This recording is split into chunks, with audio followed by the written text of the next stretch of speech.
we back. I'll pull us back over into the live screen here in just screen here in just a moment.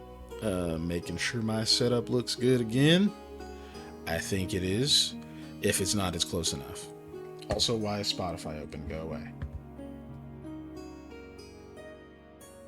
Nope. Just use a media player so I can use something local instead of having another bandwidth resource hog.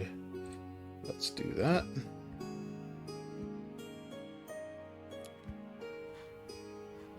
All right. Yes, please.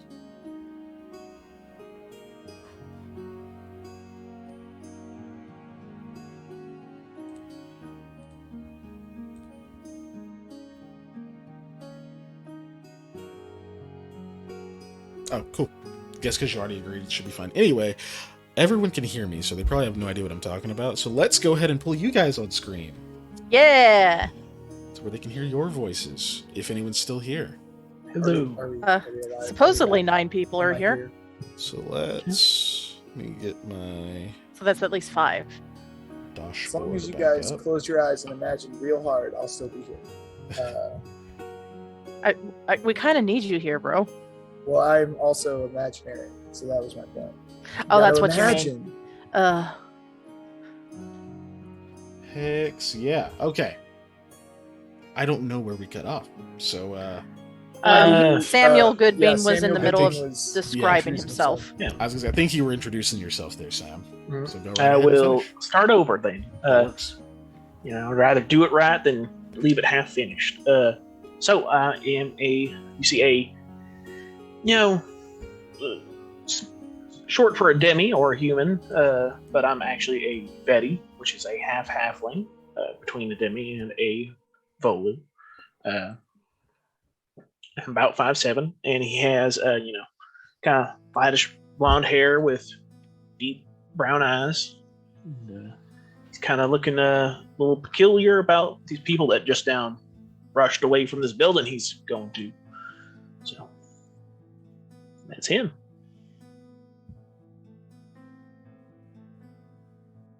Oh gosh, my ring light reset. It's so bright. Hold on. I was trying to do that on the slide. It was just like, hey, you like fog lights? Is that what you wanted? Is that your favorite setting? No, it isn't. Okay. So you introduce yourself, or you now know what you look like at least. Mm-hmm.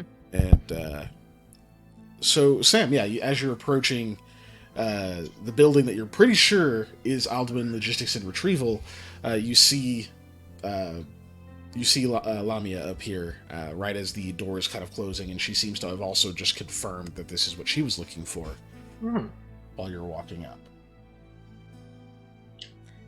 Lamia will take a big deep breath and start heading towards the door.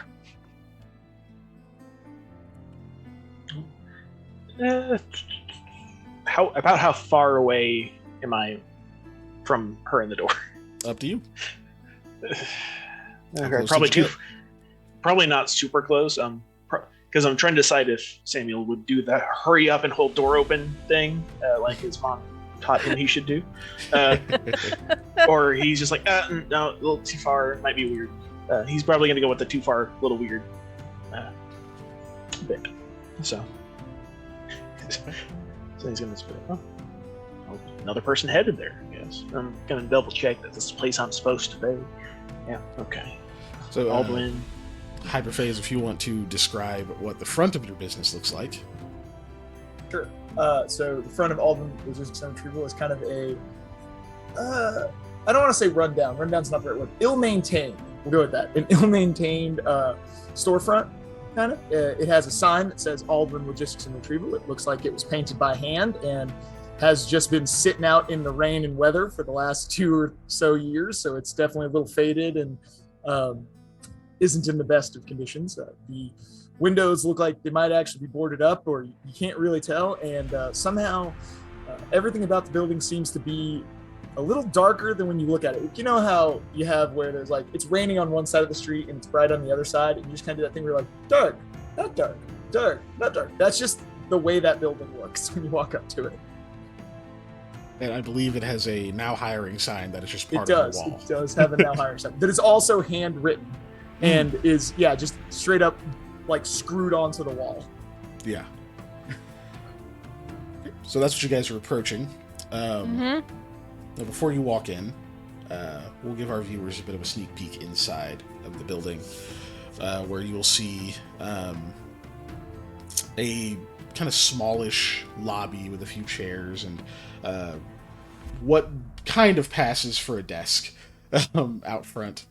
And at the desk, I believe, would be Mr. Wasif taking a seat. And if you want to go ahead and describe yourself to our audience. Sure. So I am a fairly tall, I think about 6 foot tall, demi man. So that's human. Have kind of dark hair and like dark hazel eyes where they're almost like black with weird little flecks of green in them. Has that skin tone that looks like you probably should be kind of tan, but you're pretty pale because I guess you never go outside or see the sunlight, partially due to the, constant raininess of Setsegia. Is wearing a very nicely tailored and fine set of clothes, with dress shirt and a vest, and slacks. It's all looks really nice, well maintained, and tailored in great juxtaposition to the building around him that looks kind of run down. His clothes look almost immaculate. He's fairly slender, I would say, build as well. Wily. Probably fair. That's the best word. Okay. So we see you, Eli, at the desk, and just in front of you is your oldest employee, both in actual age and tenure, is Mayor, who is a Vishkanya man, and he's about 6 feet tall. It's a lot harder to see he's roughly middle age, in his mid to late 40s. But Vishkanya don't show age very quickly. He could pass for a younger man if he didn't have the stature and bearing of a much more weathered soul. And just straight, kind of slicked back black hair and the same burnished gold eyes you'd see on most Vishkanya. And he's standing in front of the desk there at the moment and says, "Well, that's unfortunate. I did just get this new job, but the 2 people that could have helped with it just ran out on us." He places some papers onto the desk. I'll just pick them up and start kind of shuffling through them and skim reading them. And right as you kind of get to the point where you'd see where the pay is, he kind of puts a hand on the papers and says 3,000 gold pieces for this, which is the most we would be receiving on any job so far, but the people asking for it are of a bit higher breeding than we are used to. I mean, what do you higher breeding than we're used to is not saying a lot. Are we talking important people or noble people? It's a very vague statement. We usually deal with unsavory is not a word I like to throw down a lot, but less than savory. How about that? Individuals. No, we don't want to belittle our clientele, but none of our previous patrons have been in close relation to the Windspear. The persons of interest, as it were, are the 3 sons of hold on. The 3 sons of Milran Vrabrat Sr. Each of them fairly young, but of marrying age, and they are seeking the hand of Umarda Kud. She's a bit older than them, but it's because she's notoriously difficult to suit, if you catch my drift. Not in the slightest, but that's fine. She has rejected very many suitors. She and her mother both have the Amidraba of the bow. Actually, it says hound in the notes. Hound, yes. I was looking at wait, no, that's wrong. Which denotes them as notable hunters and providers to their community. And she's not interested in being a housewife. Where we come into play is Her father is willing to try and sway her, and he does have quite a bit of say when it comes to her opinions. At least that's what people think. And he would only agree to this if a certain sword were retrieved for him. A sword that was stolen a long time ago, forged off in Delanche by a notable smith. It was taken by the leader of a group of bandits that I'm not familiar with. There's more information if you speak to the sons themselves. But the gist of it is, each of them wants a chance to win the heart of Humarda, and they are all pitching in to get this sword retrieved, at which point they will decide amongst themselves who gets to deliver it. I trust you understand that puts us in a very powerful bargaining position if we retrieve the sword and decide who we hand it to. Sure. That does make sense, of course. I think I'm catching what you put down. Maybe we can get a little bit of incentivizing, to maybe increase our pay just a little, or perhaps. Of course, that requires that we actually retrieve the sword from a bandit leader who has been terrorizing the cliff shores for about 15 years. Does make it a little bit more difficult, yeah. Yes, especially since it would only be you and Hattie going. You don't particularly like those odds. We definitely would need at least 2 more. He stops and turns, and then that's when you enter, Lamia, flanked pretty closely, not creepily closely, by Sam. Since he was very aware of not wanting to have that impression. Mm-hmm. As she opens the door, creaking, I assume, she goes, "Hello." Hi, how you doing? Come on in. Get out of the rain. Take a load off. There's plenty of chairs. Just kind of gesture broadly around the room.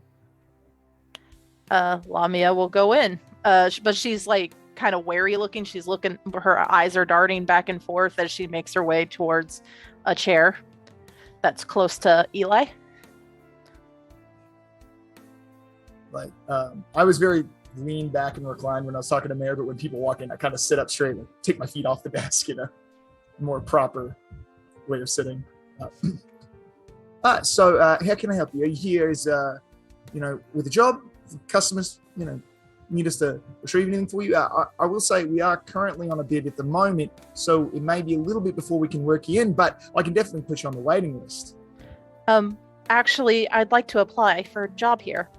Oh, well, that's just fantastic. That's heaps helpful. Like I said, we just pulled in a job. We could use the extra assistance.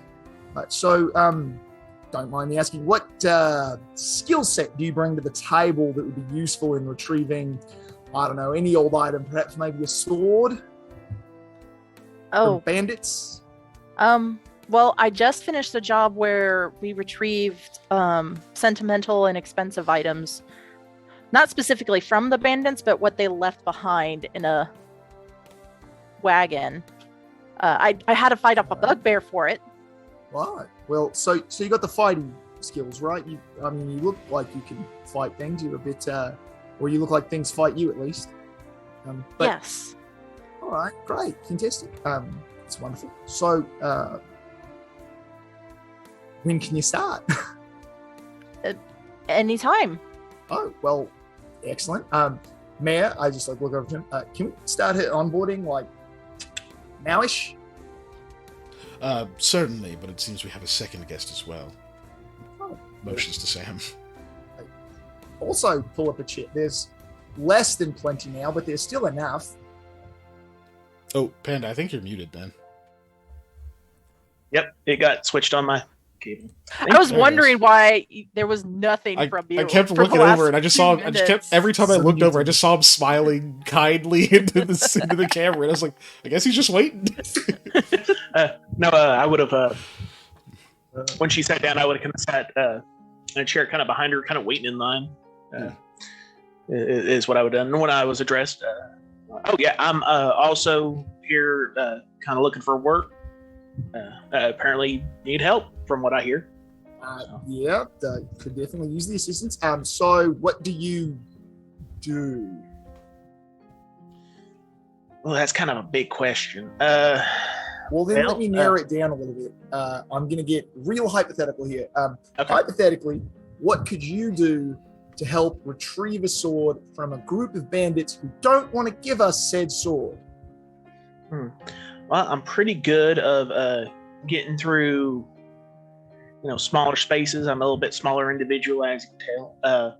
I'm pretty good being sneaky. I had to sneak up on some critters back in the day, but I'm pretty much whatever I set my mind to, I can accomplish. Well, that's a fantastic can-do attitude, and I applaud you for it. Man, I guess we need to draw 2 sets of onboarding and get these guys ready to go, because looks like we've got work to do. You see a very faint smile on his lips. The luck is with you again, sir. I'll have your papers drawn up in a moment. They're quite simple, mostly just waivers at the moment, and agreements to payment pro bono. There are no upfront wages for this one. Unless, of course, he motions to you, Eli, unless, of course, you've got some sort of gratuities you'd like to pay them out of our coffers. No, I mean, we've got per diems right now, but that's about it. We can give you per diem on the job once it starts, but your full pay as a cut of the profit of the job will come when our payment comes in. Oh, I also have a shorse that can, load material on if we need to move it. Not a whole lot. But... Well, we'll make sure also to include feed for the shorse in the per diem. So. Oh, wait, what is a per diem? Like, genuinely, I don't understand what that is. It means per day in Latin. So your money you okay. get per day. Okay. Yeah. Never heard of seize the per diem? No, I've never heard that. I don't speak that language. I know like several, but not that one. I know Thule and Ulu, but I don't know this Latin. Anyway, okay. Sorry. I know that was out of character, but I legitimately did not know what the hell he was saying. Per diem is per day, so it's like agreed on what you'll be provided each day that you're on this job. A lot of travel jobs and things like that, where you're required to travel for work, they'll give you a per diem, which like covers your lunch and stuff for the day. Usually, is what it is. It's like like $15 or whatever, or more, depending on the job, obviously. But a lot of that happens a lot. So. Okay. Then when he brings up that, I also have a horse.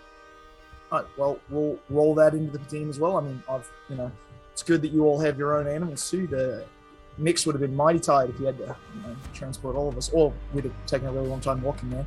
So, Mayor has moved on to one of the other rooms now. Lamia kind of leans over to Samuel and whispers, "That was much easier than I was expecting it to be." Oh, well, I mean, normally you see the help wanted sign. I mean, it's kind of you assume. Also, you look pretty tough, so I mean, I'd hire you for bandits and things like that, especially when we're back on my mom's farm. So, thanks. The light in the room is it's really centralized light, like a normal light would be, right? Where it's kind of in the middle of the room so we can all see. But as you guys are talking, my shadow is kind of roving back and forth between you two, as if there's a flickering light behind me, but there definitely isn't. Well, being enraptured in a conversation, Lamia is not really paying attention. But then she kind of snaps up and is like, so you were speaking a lot about the hypothetical of retrieving a sword from a bandit. Is that really hypothetical, sir? I look to where Mayor has walked in. Legal reasons, or at least that's what he tells me. I can't tell you yet, but I am not until we sign the waivers. Pretty close to what we're going to be doing here. Yeah. All right, fair enough, I suppose. Oh, what is your name? My name's Lamia. Oh, wait, you don't look Tertian from what I've heard before, but I've heard that you were supposedly Tertian. My actual name is Lamiya Sator. Well, pleasure to meet you. I adjust my waistcoat. name's Eli Wasif, and you're right, I'm not Tertian by birth, but I was raised by one, so, 6 of one, half a dozen. Yeah. Since we're introducing each other, I'm Samuel Goodbean of the Goodbean family back down Delancia. You might know some of like the other offshoot families up here, like the Burtsag family. They're more west, but yeah. I don't believe I've heard of the Goodbeans, but you know what? Always a pleasure to meet someone new, anyways. Good From to meet you too, sir. Delancia, huh? Yes, ma'am. Huh. I can't say I've ever been quite that far over, but how'd you make your way up here? Oh, just kind of by boat. All right. I mean, that is the way to cross an ocean, I mean- so makes sense. Yeah. No, I was kind of traveling with, looking for work. So, kind of worked my way through Delancia, decided to head up north. Well, you have certainly come to the right place if you're looking for work, because boy, howdy do I have it. There's a loud crash from the back of the office. Give me just a moment. Just don't move. And then I turn around and run back. But I stop and I turn like they're gonna be gone when I turn around. And I do the wait motion again, don't move. And then I run off. So you get back there and you see that Hattie has just dropped what looks like about a dozen cups. Wooden ones mostly, but about half of them you think might be made of lead, and you don't keep lead cups. You don't know where the hell she got these. And she's very quickly scrambling to stuff them all back in a sack. Just go, grab. I'm gonna kind of run Ties it over and just be like, "Oh, are you all right? What happened? Did a thing fall?" There's a lot of cups. I found them, and then nobody wanted them, so I took them. Well, She half if I'm not mistaken, some of those are lead, and they probably didn't want them because they're made out of lead. We could use the lead. Is that what they are? Lead? Who makes cups out of lead? What kind of idiot? She puts her head all the way into it. That is a fantastic question, and I definitely don't know the answer. But I know we can at least use lead for something. Well, that's not good. drinking. Boss, it's hard to... I want to pick the lead ones out, but it's cramped in here. I'm going to go to the front. You guys can kind of hear this as you're... We have guests, though. Oh, well, I brushed my hair. It's not what I meant. She pauses. They're not going to like it if you just dump a bunch of cups on the floor. Are you sure? Probably. People like cups. Cups are useful, and they're small. Look how cute this one is. It is a wooden cup. It has there's nothing artistic. It's just, someone made a cup. There's nothing cute about it other than it is a cup. It is indeed a cup, and it is indeed cute. But I can tell that you're not interested. Okay, fine. I will go count them in the sitting room. What kind of guests are they? Just walking backwards. Potential employees that we need New to ones? make sure stay here. Yes, new ones. What? Did something happen to the other ones? They left in a rather hurry, in a bit of a huff. Jagar and Lisa Freya, right? Yep, they skied good. out the door a couple I of didn't minutes like ago. Jagar anyway. Well, he definitely didn't like me, so that's fine. Apparently, wasn't a big fan of the fact that I'm from Gurga originally, even though I'm not originally from Gurga. Whatever. Didn't want to work for someone from Gurga. He's not even sexy. Whatever. Yeah, I Goes didn't into the understand back. it either. She starts trying to close the door with her foot, and the other two hear from the back there. Hello, guests. I hope you stick around. You hear a door close, and then another crash. She'll be fine. I do the double take where I look at the crowd. She'll be fine, and then I just walk back over to them. Yeah, she's fine. Through clenched teeth, I go, "Can I move now?" Yeah, I didn't mean be a statue. I just Oh. meant don't leave the building, please. Oh, okay. Are you sure she doesn't need any help or anything? She's fine. It's her job. She gets paid to do it. And potentially also break things. But that's fine. It's okay. It's normal. You know, if you got lead cups in there, you could probably just dump them in a big bucket of water, and all the lead ones will sink. That is an excellent point. I'm pretty sure she'll figure it out, but if not, we'll definitely use that to make sure nobody drinks out of lead cups. Mayor That's returns. I kind of have that like, oh, thank God, look on my face. Mercifully, Mayor returns. Yeah. He hands you each of you a sheet of paper with ink and a quill, and he just very kind of quickly runs down what each section is, what you should sign, putting special emphasis on the portion that is the waiver absolving Aldwin Logistics and Retrieval of any wrongdoing should you meet some kind of unfortunate end or loss of limb or anything like that. Just kind of that you accept that this job may include hazards, and that the subsequent pay is adequate to agree to that. All right. I'm gonna. When Samuel gets it, he kind of does like the thing where he like kind of holds it far, then gets it. Get the feeling that he may be a little farsighted. So, up close, not so much, but he's gonna read it. Lamiya's he doesn't just sign things. Yeah, Lamiya's also going to read it, but she will ask if there's like a clause that, hey, if any of my stuff, I mean, if I do happen to die, can any of my stuff go to my family back at... I'm going to point at the bottom of the waiver. There's actually a section for next of kin right there. Okay, you perfect. just fill that out, and we send whatever stuff in the event of the unforeseen or, emergencies.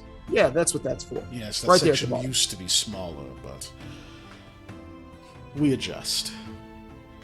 That's smart. Okay. Yeah, but yeah, Lamiya and Sam are both reading. Also, I didn't write up a whole right legal there, document, guys. that part right there for the pay, we've adjusted that. It's actually now 2 silver pieces as your per diem, which should cover lunch and dinner for you guys. And I'm gonna adjust that. We'll also take care of lodging. It used to only be like a silver and 5 copper, but we upped it a little bit.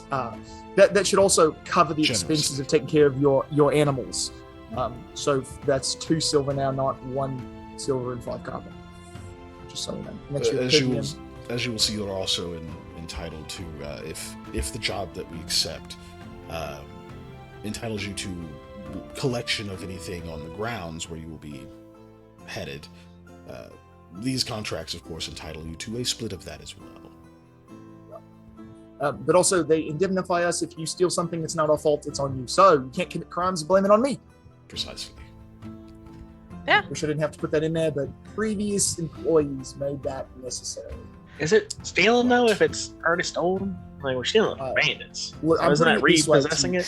If someone claims property that you are in possession of, I have no knowledge or responsibility for that.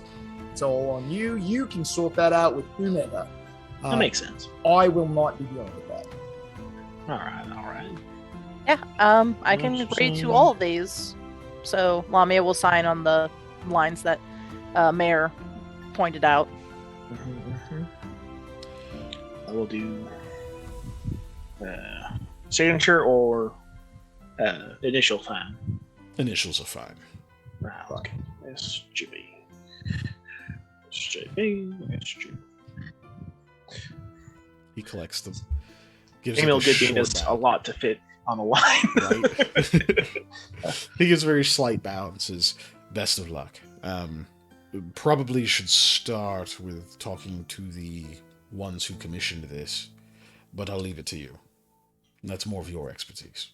Definitely sounds like good a place to start as any. So first off, you guys said you had animals. Are they stabled nearby, or because I know a good stable where I keep my horse if you need somewhere to put them when we're not doing things. But if not, we'll go collect them and head out to where.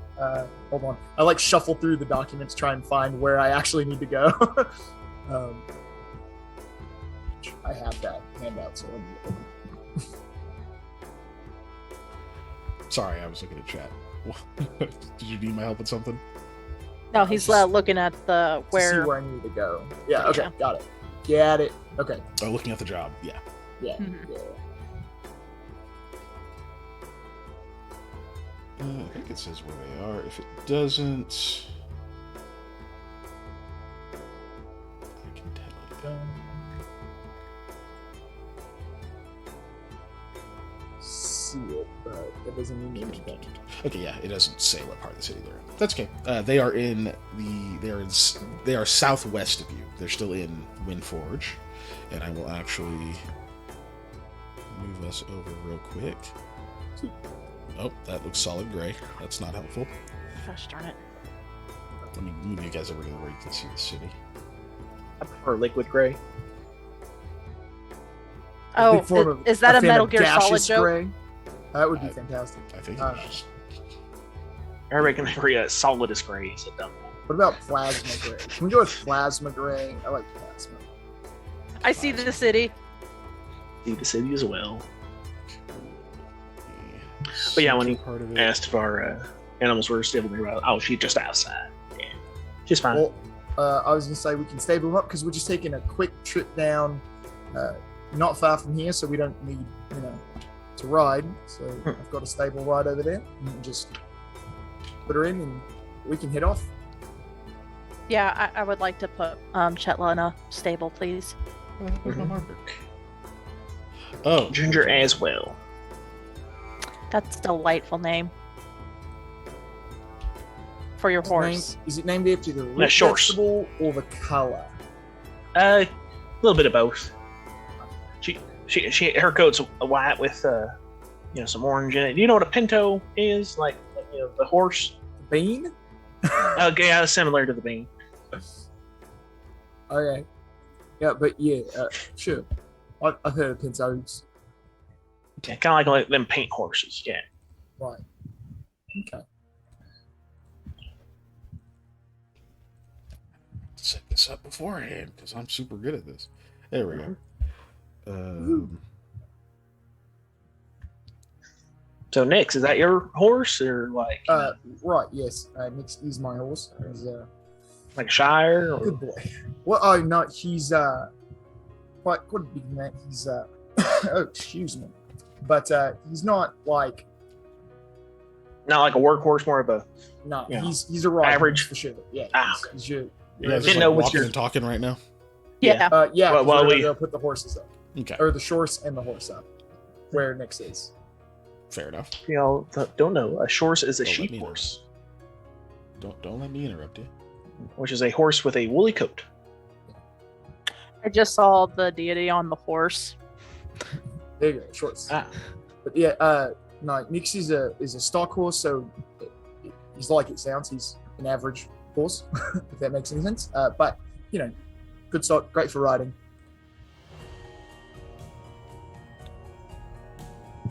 He's been with me for about 3 years. He's not too much older than that, so. Okay. So you guys move the horses. Yeah, to the stables. Cool. Yep. So yeah, you guys, shorts are not super common in Setsegia or even Gurga. They're more common in Gurga, but they're not super common here. You can see this one's its coat is kind of growing out. It looks like about that picture that I just flashed up there. It's kind of got that little bit curly fuzziness. It's definitely not a full coat yet, but it's getting there.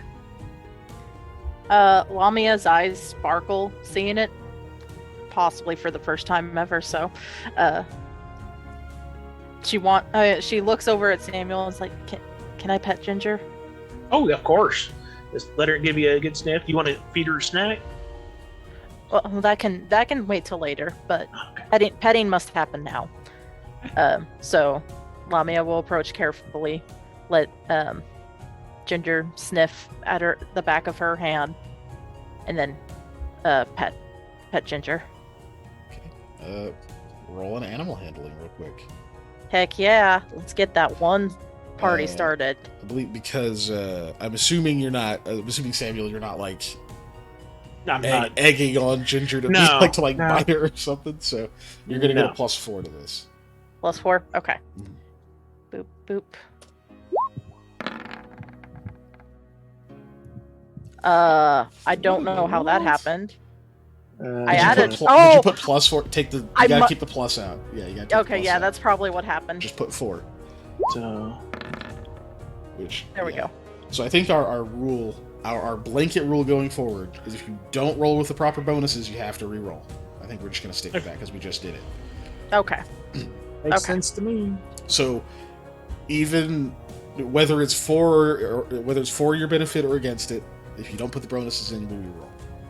Mm-hmm. So, unless beforehand I'm just like, we'll just do the math, then we're good. But, Yeah. Cool. So can agree 23. with That that. sounds like it's pretty great. I don't think Ginger has a problem with that. Yay. Ginger is Pretty pet. solid. Alright. Oh, I can see the chat. Anyway, so you guys get your horses stabled all together. You got the stables near your office probably have room for about 6, and they're, I don't know. You have enough. We'll say you have enough room. There's maybe like one other horse in there right now. Perfect. And so you guys get them stabled, and then where are you headed? Are you gonna head straight to talk to the Sons, or are you gonna do something else first? Yeah, I was gonna head straight there. Okay. So you guys make your way toward the southwestern side of Windforge. Anyone doing anything, any kind of RP or anything you want to handle on the way there before I take over? I think it's probably just going to be mostly, your average small talk kind of stuff where you just, for me anyways, where I'm just trying to not be too odd, at least be as welcoming as possible. Oh, go ahead. Yeah, same with Lamia, because this is her boss. She knows nothing about him. So Sam? I'm going to be talking about the upkeep and how to take care of horses. Fair enough. So you are and the filling... differences, you're the filling differences the between silence. horses and sheep. Which You're are filling sheep the horses. silence, for sure. Or horse sheep, yes. Definitely Okay. fine with learning all of that. Okay. So as you guys are traveling, let's see. Lamia, since you're just kind of listening and being content for the most part, go ahead and roll me a perception check. okay. I'm good. You don't notice. Are you, anything. though? Yeah, totally. Yeah, it seems normal. Everybody seems fine. People walking around. Excuse me. This is, I think, as I described in your backstory, which is up on our YouTube channel. All the buildings have these large kind of awnings out, like kind of stretched out, to sort of provide like a dry space, sort of wherever you go. There's enough buildings to help with that. So you just see mostly there's people just walking in that space because they're going to take whatever dryness they can get. You guys are starting to notice, of course, that the stormy weather is beginning to pick up closer to its average, which would be, I don't even know how to say the average, because I know what average is here, but I don't know everybody else's average. The average in Setsegia is like, just imagine whatever you would say is raining, like raining, not drizzling, not misting. It is actually raining to where you don't really want to stand out in it. And if you really like the rain, then you're happy. Buddy, what are you dreaming about? What are you dreaming now? You silly dog during the stream. One second. Dreams wait for no stream. Yep. Stream dreams. What are you trying to eat in your son, buddy? I'm trying to eat food. It's also my a weird favorite time to thing. notice that I don't have like a raincoat or anything on like normal people wear. I am still wearing normal businessy attire. Like I put on a jacket, but it's like a nice jacket, not a rain jacket. Okay, that's a little odd. Sam, I'm gonna let you also roll a perception check, but this was going because you're kind of talking and really engaged in trying not to focused. tell people stuff. I'm gonna give you a -4 to this. -4. Are we allowed to do the minus one? Yeah, you hit Okay. do minus, But not don't, plus. Don't put a plus side. Plus, You yeah. said Okay. perception? Yeah. Perception, yes. Perception Oh, minus that's 4. a that's 14. and a -4. Submit. We're not in the forest. Nice. Not the forest, but a 9. Yikes. Barely better than mine. You don't quite notice either. And They're not good, guys. because what's happening is a normal occurrence for you, Eli. I'm not gonna give you like a roll or anything. But essentially all it is that most people tend to avoid walking the same path you're walking. That's all it is. Normal to you, but not to them. They just don't notice. They're just like, la la la la la, horses. And so, Yes. so you guys are making your way. And like I said, seems normal that people are avoiding to you, but I'm going to actually have you roll a perception check for something else, Eli. Okay. Ooh. All right, Eli. We'll see how your rolls are in this campaign. It's the Bad. Just as bad as they always are. Okay. Yeah. Nothing out of the ordinary. You guys make it all the way across here. I'm moving the wrong token. There we I go. had to this talk is about I shorts. was just say, just move the goal closer to us. Don't move us. The goal. And that open space you're kind of moving across, is one of the there's various ones, but it is kind of one of the town squares. Anytime there's like a celebration or a like any kind of event going on, this is one of the spaces that that stuff will get staged. It just kind of depends on what it is and where they're going to put it in the city. So you kind of cross there. There's nothing really going on right now, so you just see a bunch of like empty like stalls and things like that in there. But once you get across it, all those kind of all the houses on the kind of row behind it are estates. There's they're much larger buildings, usually separated by like a couple of smaller ones with a little bit of like a field. Some of them are gated, and the one that you're approaching is just probably not. It's like maybe it's not the nicest one there. Like it's got a fence and everything, but it's not like this huge expanse of an area. It looks like it actually is though about 3 stories up, but it's kind of narrow and a little bit long built is this building. And you can see that there are some of these other larger ones. You can see they actually have like some guards that are posted. This one has one guard who's just outside the gate. And as you guys approach, as you guys kind of approach there, he doesn't like hold up to stop you, and he just kind of looks up and says, state your business. So my name's Eli. I'm from Aldwin Retrieval Logistics. I was here for a meeting about the contract. You taking the job? I believe so. We just got to hammer out a few little details here, and should be good to go. All right. Okay. Well, I'll let him know. Say, while we're out here, I have a question for you. Is it true if they say that that like you're into like curses and such, like putting them on people? Nah, not at all. Don't mess with curses at all. That's some weird magic I don't even get into. You can tell me, mate. I'm not gonna like. Go ahead. Go ahead. See if you can get a hunch. It's flat. You've never even seen a person's face before. Like, how does one read expressions? Yeah, you have no idea what he's after. I'm better with animals. It's really probably comes down to that, like, you don't usually try to scrutinize a person's actions like that. You just kind of get a hunch intuitively. Yeah. And, like, you're trying a little too hard. Like, you're trying to really read into this because that was a weird thing he just asked. Yeah. And you're kind of over-analyzing it a little bit. Yeah, but I'm like, no, I do, I do dabble in magic, of course, but nothing in that realm of sinisternness. I kind of do more like this, and I snap my fingers and I do like prestidigitation to make a little like, almost like a little like origami like crane thing, but it looks like it's just made out of shadows. And if you go to grab it, it just kind of like dissipates into smoke. Yeah, that's sort of like the Tashian magic and such. You're pretty good at that. That was sharp.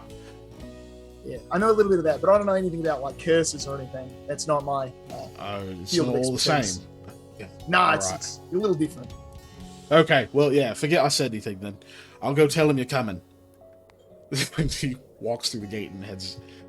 You see him knock a couple of times, and then he walks does in that. for a moment. By the way, I turn around as soon as he's like out of my line of sight. I turn around and I just shrug at my two compatriots. I'm like,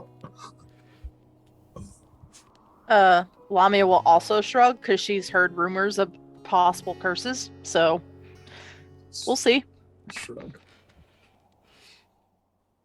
So he, after about a minute or so, he opens the door again, starts heading out, and he's just kind of waving you. Okay. Yeah, I'll walk forward. As soon as we get to where we're out of the rain, I'm gonna like flick my like shirt, or actually, right, I guess I'm wearing a jacket. I'll flick my jacket like this and cast prestidigitation to dry myself off. So just yeah, and I'm Spatter dry. all the water on the floor. Yep. That kind of entry hallway is pretty much for that. Yeah, the mud room, right? Exactly. Yeah. yeah. I was about to So I do say, that it's just a little right mud in the room. mud room. Yeah. Yep, right in the mud room. And so you guys headed there. You just kind of shake yourselves off a little bit, and you can see that there's like a short rack of coats. You see some cloaks hung up and such there. Lamia will put her poncho up there. I currently don't have a coat, just my shorts vest, but I just brush myself off the best I can. Okay. So you're done with that. You kind of walk a little bit further, and as you're getting like towards the actual like foyer, you can smell like warm spices. You smell like some savory like meats or something cooking. You can definitely tell the kitchen is pretty close to the foyer because it's kind of coming down this hallway in like a concentrated blast. So we finally make it through to there. There's a man standing wearing looks like this really nice black vest. This Vishkanya man. You can see he has the scales on his face. Stuff you can tell are black, and he's got like the gold eyes and everything. And it's not super uncommon for it, like a Vishkanya in Setsegia to have like kind of contrasting patterns, usually light and dark, are pretty common. It's just straight black. It kind of stands out a little bit. And, when you walk through, he says, "Welcome. This is the woof. Hold on. Names.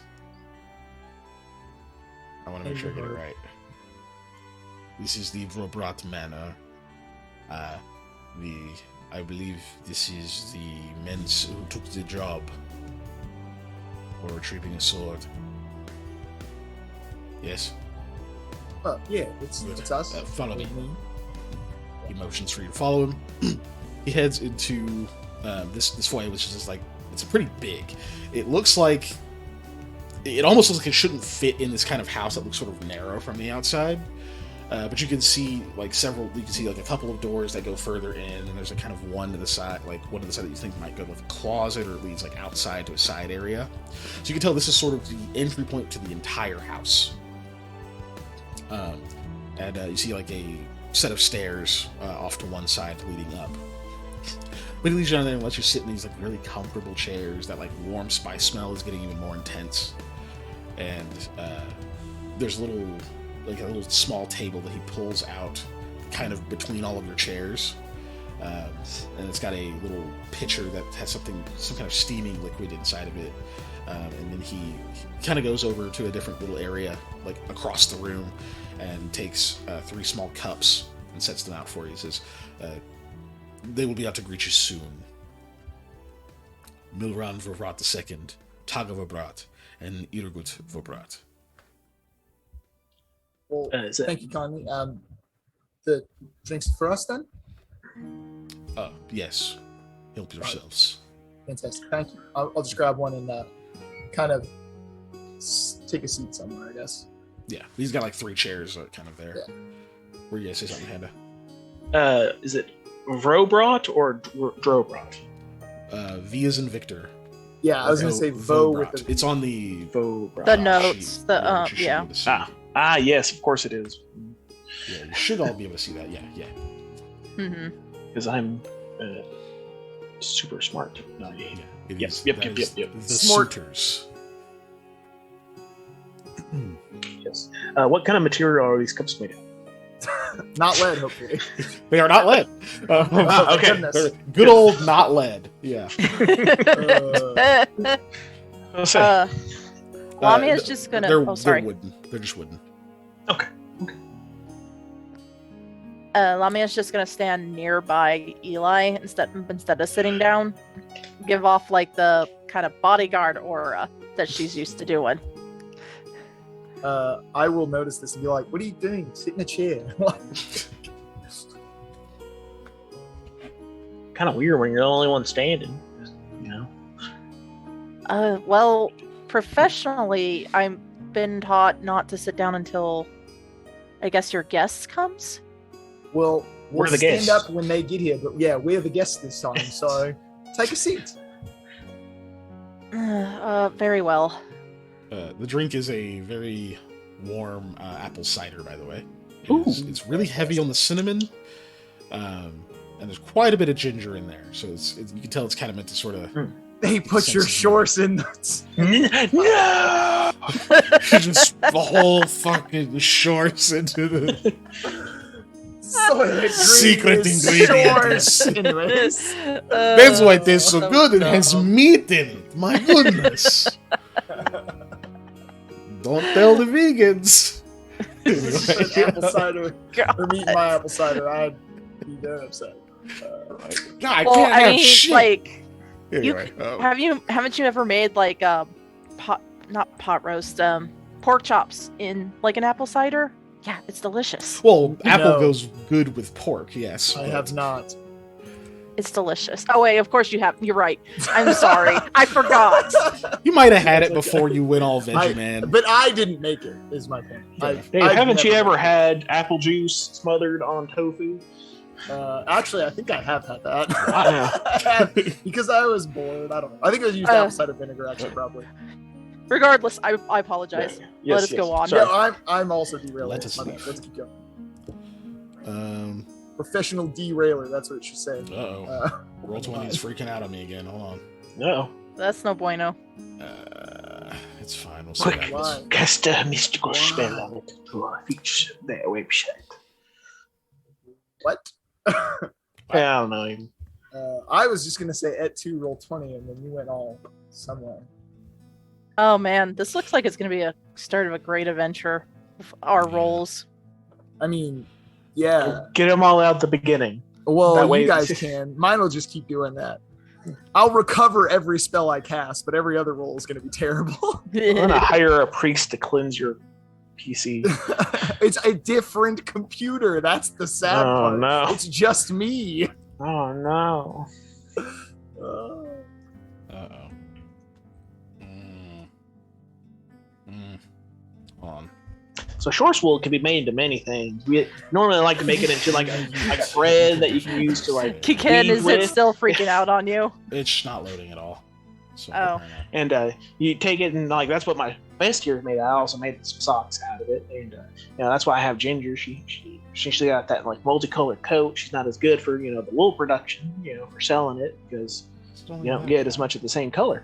You guys just roll 20s working fine? I mean, it was last I looked. yeah, nothing is wrong with my roll 20. I'm gonna Yeah. roll a d20. I saw your D20 roll. Yeah. You Okay. rolled a No, 9. no problems for me. Get to work again. Nice. It's just this one. Oh. Is it because It's you just this dared one move our window. token? I don't know, man. I really don't. I really have no idea why it just decided that it just can't even today. Some people do like needle shorts wool like work, where they make like tapestries out of it. So you really need some specific colors. So you dye it a lot. I guess if you get enough of like some, kind of multicolor wool, if you just dye it strong enough, you can do that with it. But, Yeah, all my other windows are working fine. Just the one that I need to run Roll20. It's the only one losing its mind. Strange. Have you already, exited and reopened it? Yeah, I've been doing that. Oh, okay. Have you tried setting it on fire? No. I am very, very tempted. So tempted. Things I wish I could It have just said. won't. I before. don't understand. Like, it's just this one. Whatever. Hold on. Bear with me just a bit here. Well, I have a very simple two-step process to fix all your computer problems. Step 1 is find the nearest window and open it. Step 2 is take a computer and throw it out of the window. Life's gonna be easier. I promise. It's 2 steps. It is The steps. instant you I know how to do step- two Two steps. steps to my window, though. Yeah. That is probably. We used to go down to the bar and, big, like, giant leaping steps. the community center, we do a 2-step every now and then. I don't Uncle Joey have- can play Yeah. the Mean Mouse Heart. I really want a good comeback for that, but I don't have one. Oh, okay, everybody. Look, we're going to take a break. We're just going to take 5 so I can figure. The That's heck. fine. As run- always, I have to pee anyway. I run like how many sessions a week? 3? I run 3 sessions a week, and I don't have this problem. And now all of a sudden it's like, "Whoa, you got an audience? Let's fuck up royally for no reason at all." It's because you're recording. It's because God's Hey. dead. We'll be back in 5. All right. Okay. At Okay. me. I did at you. I mentioned you by name. Does it look okay? I so know far? I can dim the lights. Roll20. Don't. It loaded. Yay. Now I bring up the other one again and make sure that the window looks good, and then we should be all set. Sorry, Sir everybody, Deacon, about I that can't time long- out hyperphase. Can you fix that? You certainly cannot. I'm just gonna start typing mint chocolate chip in the window. Oh my gosh. Can you guys no. at least wait? Don't go back to the video Yes. now. I'm picking my nose. I'm not actually picking my nose, but I want to pretend that. But yes, sorry. Okay, I'm just getting the screen and stuff back up here. Yeah, we're almost good, folks. Thank you, just hold Eliza on. Thornberry. Just hold on a second. We're almost there. Just hold on a minute now. Don't forget to unmute yourself, I guess. I think I already did. Hold on. Don't tempt him. Yep, my mic's He working. might. He'll try. Alright, y'all. Yeah. Break's almost over. Good thing it's only been 5 minutes, right? It apparently was 5 combat minutes. We're rolling up Oh on my 5 god, minutes. Daniel, what the hell? I was for 1 second. Okay. This is why we made sure that Keegan had the ability to make who is and isn't a mod, because if it was Panda, he'd time us all out. Just give me a second, guys. I'm working on it. Oh no. Oh. You're awful. Okay, get all my screens. Let's go. Okay. I have to come back to this. It's gonna look weird because stuff's probably broken. That's the wrong screen. Go to this one. Okay, cool. Yeah, that's working. Oh my gosh. Hex yeah. Ooh. That's We're working. here. We're on. There we back. go. Yeah. We're alive. And now I just got to get back to that there stream dashboard thing. She If did. Polly Shorse was in a movie about a futuristic enclosure habitat, would it be Bio Barn instead What of is this Bio guy Dome? doing? Yes, but let's Probably. just Oh. let's just continue, guys. Yes. I just want to keep making Polly Shore jokes. Okay. There's actually a lot of artists that specialize in using wool as their media. I think that's where we left off. So. Yeah, I think you were talking about Shorse wool. Yep. Yeah, Yes, and I can be seen, of course. it is me. My name's on that's the fine. screen. Whew. I Sorry, need to folks. not accidentally slip into French when I'm goofing We around. we because then I'll here. be We out stuck. here. Where does what music's we at? Yeah, that's music's there. Cool. Cool. Ooh, I like that one. Aperture. I love it. All right, let's get. I should look at the right screen again. Okay, yeah, welcome everybody to a flawless stream. Where Flawless. nothing bad has flawless. ever happened, and breaks were only 5 minutes, just like we said they would be. This is only part 2. I am so lost. So You we guys were in were the in the waiting house? room. They were about to come in. Yeah. Yeah, you're drinking the We apple were drinking cider. our cider. Cool. Were you guys talking or anything, or we good? We moving? We were talking about sources, but that's about it. Because apparently, at any break in conversation, Samuel will proceed to regale us about sources. Mm-hmm.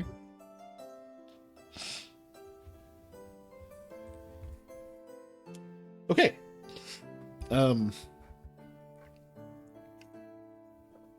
It's about 5 minutes pass. And what? Okay. Sorry, dog. He's staring at me, and it was a weird look. I thought he was gonna throw up or something. Yeah. That's why I stopped. Try not to. Why are you sitting like that? Okay. About 5 minutes pass, and the first to come out is about 5'10". No, it's 5'11" or so, roughly, almost 6 foot. He's got a white and like a dark gray pattern to like the very fine scales across his face.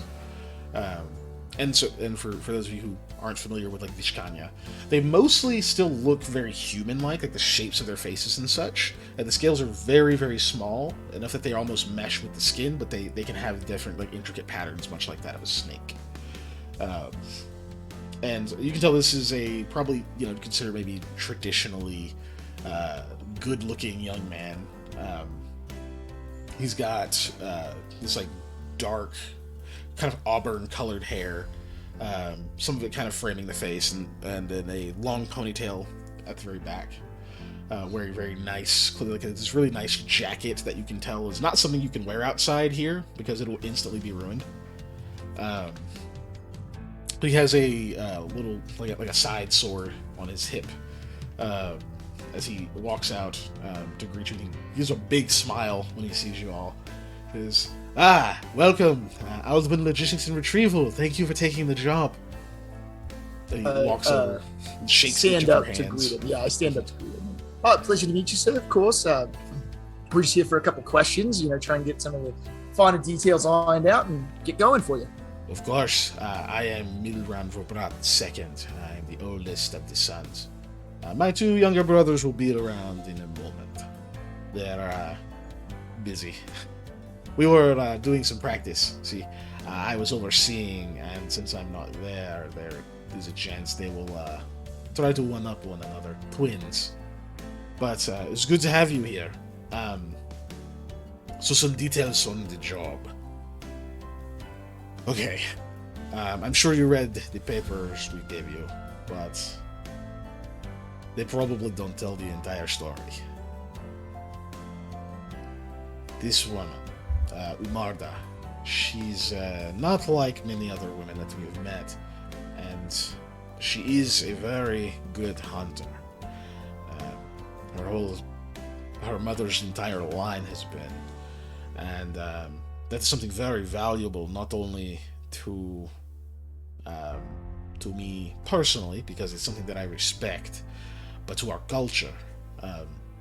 Having someone like that to join our house could be beneficial for both of us. She sees people that need to prove themselves, which I also respect. This sword that you're retrieving is also very important. See, I learned a bit about it. This is something that Tanit Kud, her father, received when he was in Dalansha on business. He actually got the chance to travel with the Fodero Maniba, the group from Dalansha. They do adventuring. The digger folks, yeah. Yeah, they Right? dig with their hands or something. I think is what it means. I'm familiar, yeah. And I just kind of have a weirdly sly smile when I say I'm familiar with them, by the way. yeah. For that insight, you are watch indeed. my backstory. Yeah. So, right, yeah. So, he's like, he got to travel with them. They took him to the Lancia. They showed him some different ways that they do their trading, and they taught him all sorts of things. They taught him a bunch of different languages. He is a very interesting man. And the sword he was given in a trade, and it was forged by this. I think the man was Avar in the Lancia, and it is this technique they use to forge steel in ice. I think is something they forge it in cold, and it is not something we've seen here at all. And it is very valuable to him. But on his way across the place, because he used to actually be the head of one of the traveling cities. I think this was Ivuru, and whenever they were still moving, they were attacked by this group of bandits. And I was able to find enough information, and as he's talking, you can see two others, identical looking, slightly slimmer looking, like very clean shaven men walk in. One of them kind of has a little bit of a smug smile on his face, and the other looks very serious, like he's kind of masking whatever else he's thinking. They both walk in and stand at his sides. And he continues, says, I was able to find enough information about this man. It's Bardat Kundachala is the bandit's name. He has been the head of this group of bandits for more than a decade. It's insane to think that a group that people know the name of has stayed around. There are so many soldiers that are itching to fight, So it speaks to his cunningness and honestly his ability. It wouldn't make a lot of sense for the three of us to go out and confront someone that way. What would happen if we are injured or killed? But you all are paid for that, yes? It is part of the pay. I understand that discretion in the matter is also part of your fee here. Of course. The other two, the two youngers, kind of clear their throats and they sort of look away a little bit, as it would be better for us, of course, if we are able to control the narrative of how we acquired this weapon. Say no more. Of course, I understand. Framing things is your prerogative as the men in charge, so to speak. I'll take that advisement. Lips are sealed, and I turn to look at my two compatriots, of course, and I gotta give them the looks of like, make a gesture to show that you won't say anything. Like, Lamiya's just sipping at the cider, just.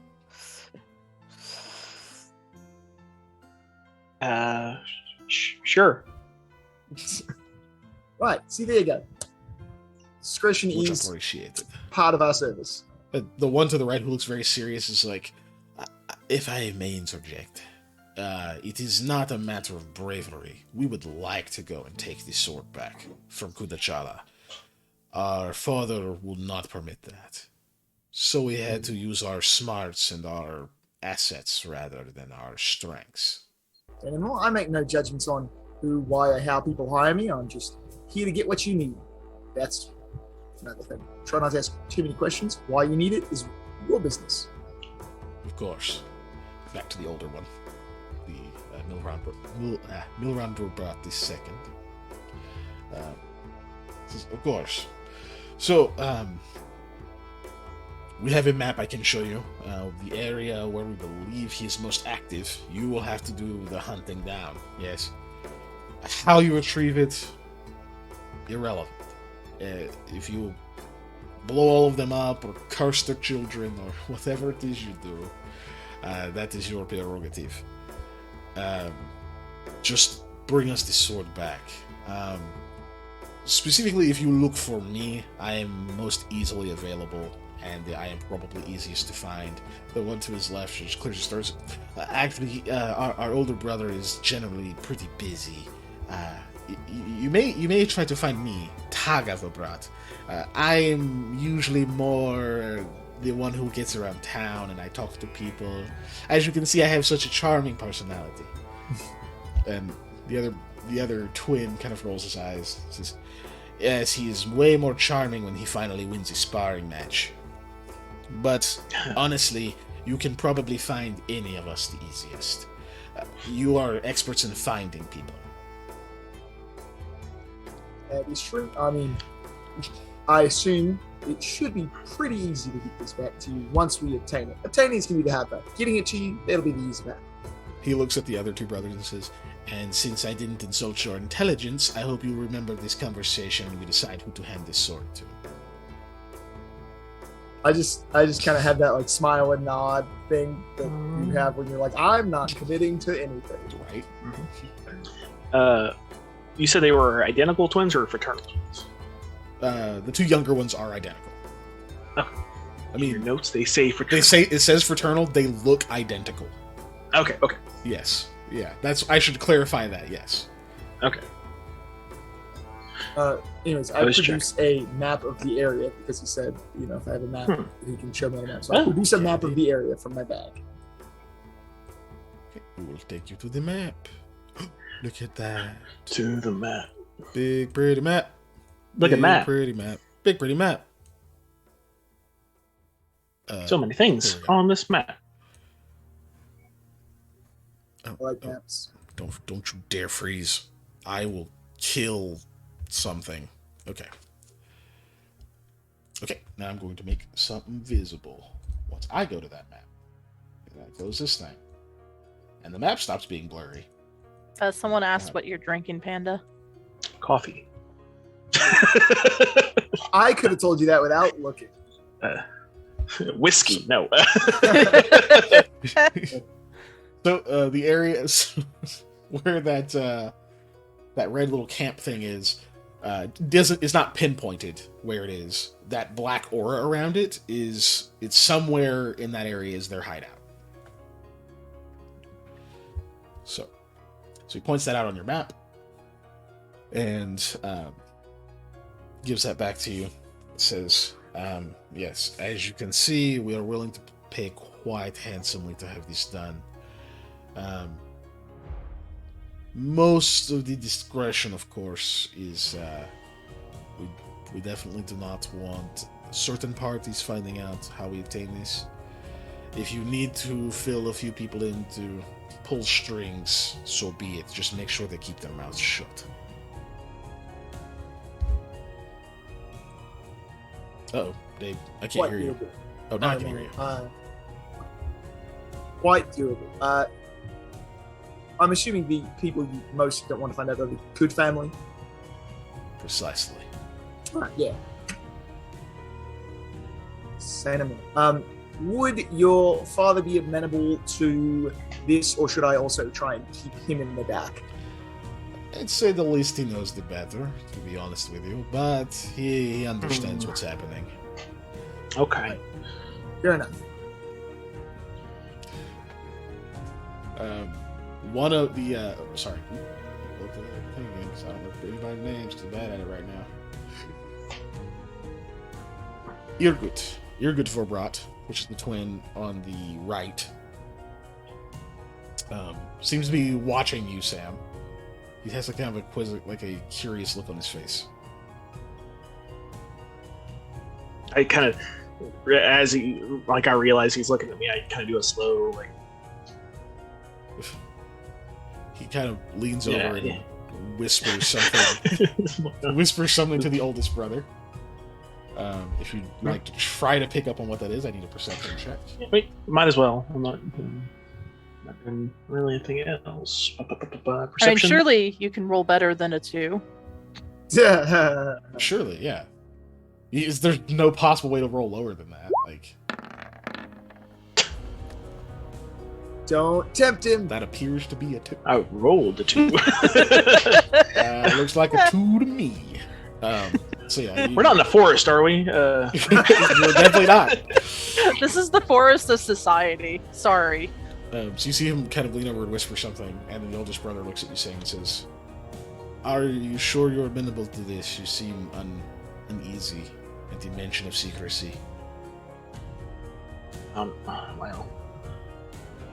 I don't like keeping things from family, as what I was always raised to believe. Go ahead. So that does put me off a little bit, if I'm honest. Well, let me alleviate that a bit. Our father doesn't want to know more about this. He wants to leave this more to our own abilities. Without you actually going out for it. Without us putting ourselves in unnecessary danger. Yes. Does he approve of your suitor pursuit? Of course. Is it the best way? They all say at the same time. Okay. Of course. All right. Enough for me.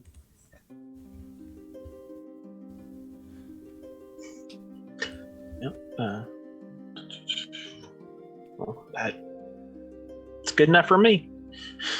Perfect. Well, in that case, you know where to go. We don't have a strict time limit to this, but if you can do this within a month, that would be excellent. Expediency is something I attempt to pride myself on, so I'll try and get it to you as quick as we can. Well, just keep in mind you are making us look better and better the faster you do it. And Right. we like to reward people who make us happy, make us look good. Well, I'm always in the market for new friends, so I'll do my best to keep you guys in style, then, so to speak. But of course. I did have a question about the sword that we're retrieving. You said it was from Delancha, right? It is indeed. Oh, and you also said it was made by some smith and that Volu had it? It was made by Avar, I believe. Okay. Thanks for the follow. Gasp. Yes, it was made Yes. by Avar, which is a dwarf. Avar. Anavar. And Yeah. Avar. Yeah. Yes. Yeah. And I was like, Avar. Good old Anavar. yeah. Well, you said Avar. So I was like, beautiful. D-A-R? I don't know that one, but no. Okay, but You're a barhead. do you know the name of the smith or the family that did it? I don't, unfortunately. I'm sure Tanikt knows. It was very important to him. It's a story he likes to tell, but But that's since when he knows my intentions, he doesn't. Oh, go ahead. I turn to Samuel as you're saying that, and that's the person we're not supposed to ask anything about this or find out. So maybe after the job's done, we can ask some questions. All right. Yes. Very important sword, and I believe that's all we have. Do you know roughly when you plan to leave? Probably tomorrow. Tomorrow. All right, good. Well, if you have the evening free, I don't mind paying for drinks for good luck later tonight. So quite a Which one is this?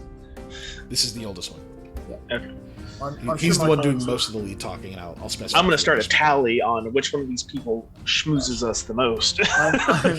I'm sure my colleagues would be more than amenable to some free, refreshments. Perfect. Good. So, yeah. I was gonna ask if that tick of his head was on in character, like do it kind of thing. He just kind of nods. It's good. Okay. I look forward to it. We'll meet at. Let's go to the Iron Mule. I like that place. That's charm. Sounds great to me. We'll meet you there this evening then. Perfect. Just after sundown is probably best. All right. we'll go ahead and get stuff ready and probably meet you there once we've got everything picked up. So if we're a little late, it's just because we ran into a bit of an issue getting some supplies. If you find yourselves busy, I'll entertain myself. And with that, he actually turns and starts heading toward the stairs. And the other two, Taga, the one on the left, the one who looks kind of smug, kind of steps forward and let's see. Yeah, he steps forward and says, kind of leans in conspiratorially and says, "Listen, just so you know, I know lots of people. I don't have the quite monetary pool as my older brother, but I can get you connections if you make me very happy." I kind of like lean back in to reciprocate the conspiratorial and be like, "Friends are good." I'm serious. You want better jobs in the future. You want me as a friend. Pats you on the shoulder. Thanks for taking the job. Yeah, I just give him the big old, charming smile that I got. He starts walking up and says, "Come on, Irgut. I'm sure you want another chance to redeem yourself." Irgut just stands there waiting for him to like get further away. You see Taga like stop, kind of look back, kind of scoff a little bit, then he walks around the stairs to that like side door that you think leads outside or to like a covered area or something. Irgut, as soon as he hears the door closed, bows slightly, says, I have nothing secretive to offer you, but I will tell you this. My feelings for Imarda are true. I don't just want this chance because she's beautiful or from some status. I have known her. Not in that way. I mean, I have known her as a person. When I was much younger and I was allowed to kind of mingle a bit more, we talked a lot. I haven't seen her in many years, but I didn't think she would be on the radar of my brothers. So all I have is my sincerest request. Please, give me the sword. Can I use my really terrible sense motive on him? Yes. No, I was going to do the same. He finishes by saying, I will tell her exactly where I got the sword. Okay. And you So can yeah, I'll use my incredibly bad sense motive then. May I also? Yes, you may indeed. You've been interacting with him for quite a bit here. Eli Wasif, he's hard to read. He's darn fish. Yeah. Sam, Lamiya, are you rolling too? Okay. Yeah. Yep. Sam. There we go. There's above a 10. You think he might be being genuine, but you're not sure. This whole situation has rubbed you so wrong that it's just like, even these guys are good liars. I don't know. I mean, normally when you want to get married, you just, talk to their parents, make a deal. You give them like 20 sources. This is high society. You got to go through a lot more hoops. Lamia, yes. You get a pretty strong hunch that he's being very sincere. Okay. Yeah, that's what you get from him. I just want to say, I roll like first edition D&D without the modifier dice, because back in the first edition D&D, you rolled a D10 and a D6, and if you got a 1 through 3 on the D6, you kept whatever the result on the D10 was. If you got a 4 through 6, you added 10 to that result. I roll like that, but they took away my D6. That is about the half of it. Okay, so that's what you get, and then he gives like another quick bow, says, "Thank you for hearing me out. Have a good day and stay as dry as you can." I just kind of nod at him and turn back to my 2 new companions. Well, that was something else. What do you say we get out of here and get lunch? Yeah, that sounds good. Fantastic. The doorman sees you out. I will just take them to probably whatever my usual lunch spot would be, but I would like somewhere around here that's quick, local, and not expensive. Sure. Here's how we're gonna handle that. All of you roll a d20, just a naked d20. Woo. Yeah. those hot naked D20s. Oh my god. What? Oh, buddy. Fuck?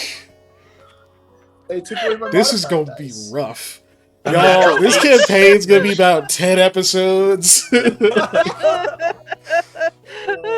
murdered by the first the first challenging goblin encounter or whatever. Like, okay, so it looks like Molly got rolled the highest. So Molly, what is this restaurant called that you're going to? Let me look at the map real quick. And which district is it in?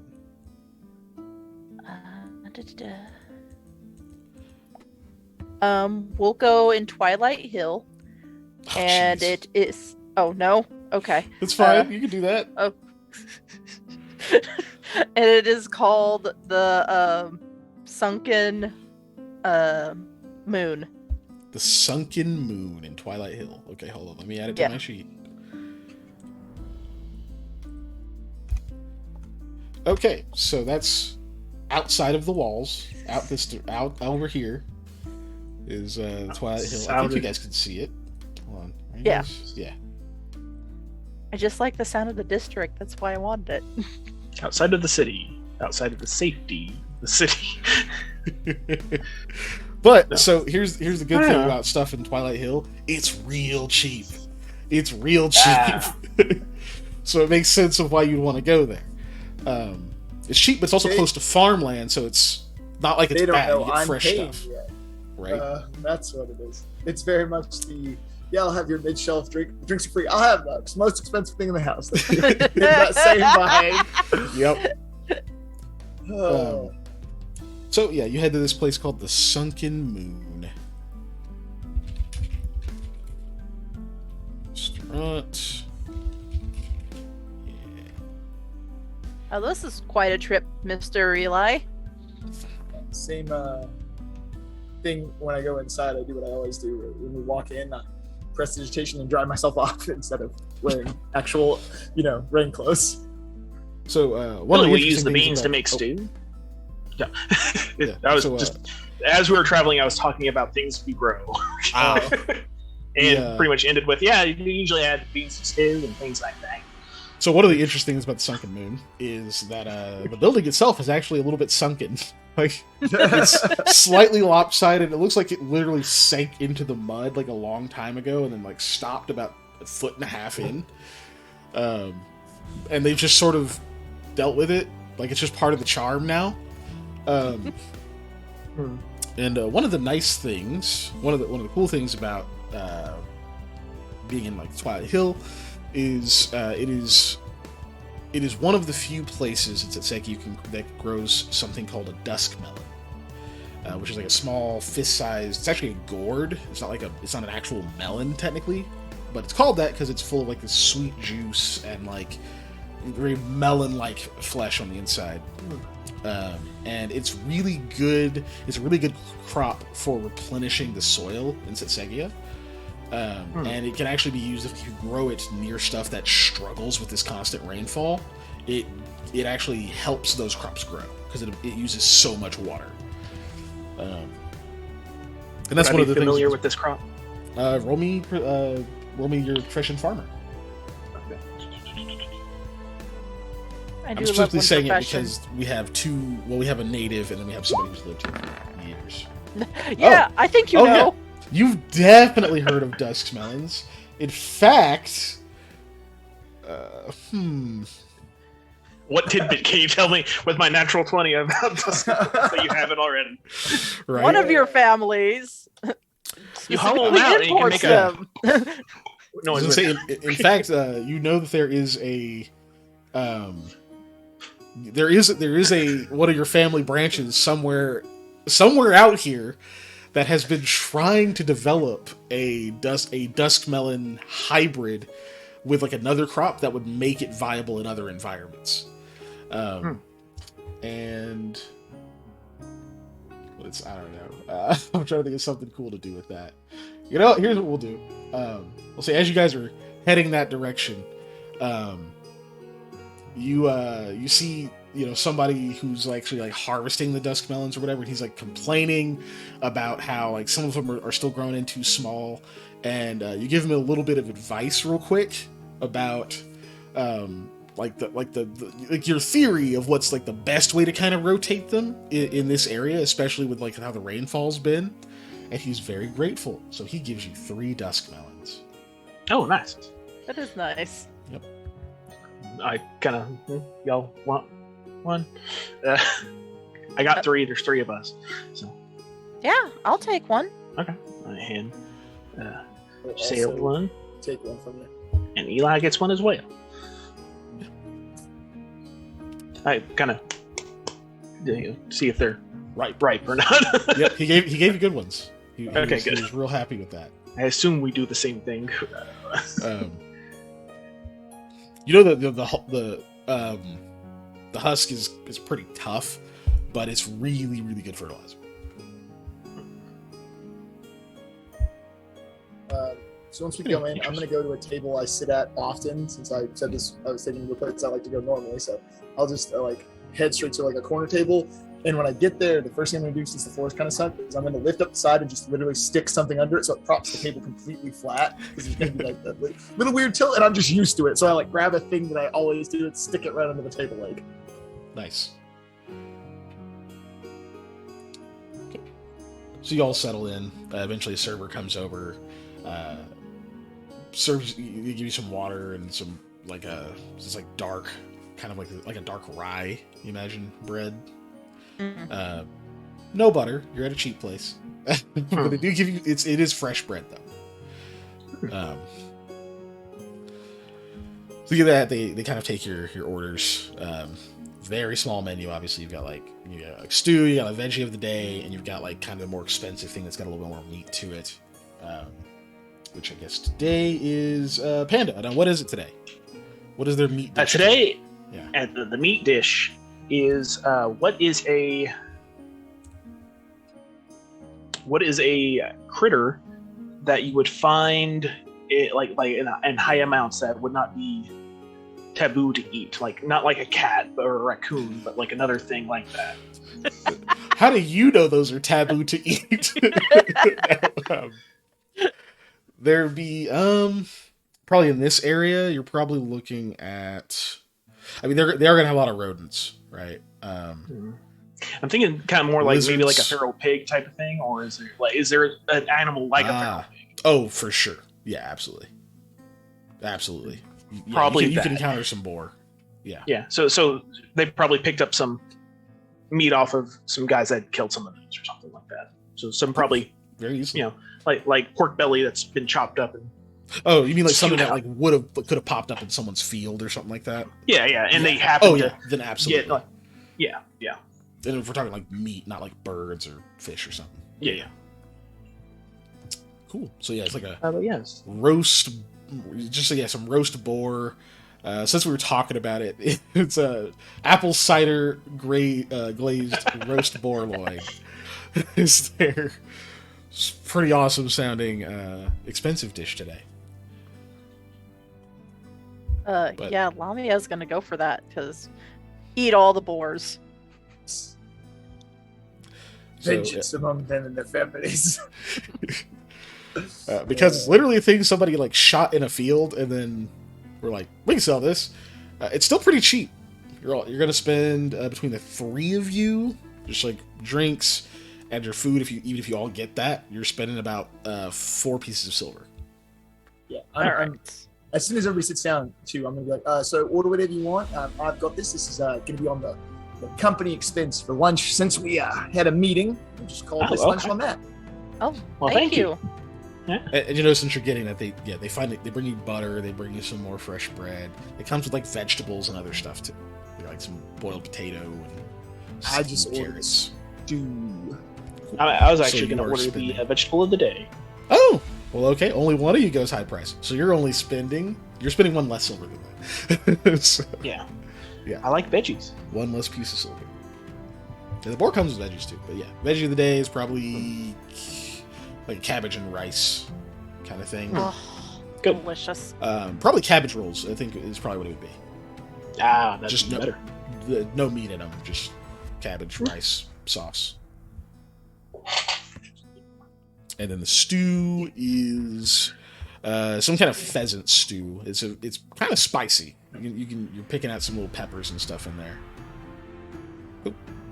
So you guys hang out and eat. What do you discuss anything while we're Yeah, so I'm gonna pick Lamiya and Samuel's brain about that medium. Like, so what did you think about those three? I felt like they could talk out of either side of their mouth at any time, and not really sure which of the three I like the best, to be honest. Well, to be honest, I wasn't sure that this was for a marriage thing. But if I had to pick out of the three, I'd probably go with Groot. He seemed very honest. Right. And the fact that he's even willing to tell the possible bride that where they actually got the sword shows a sincerity of character.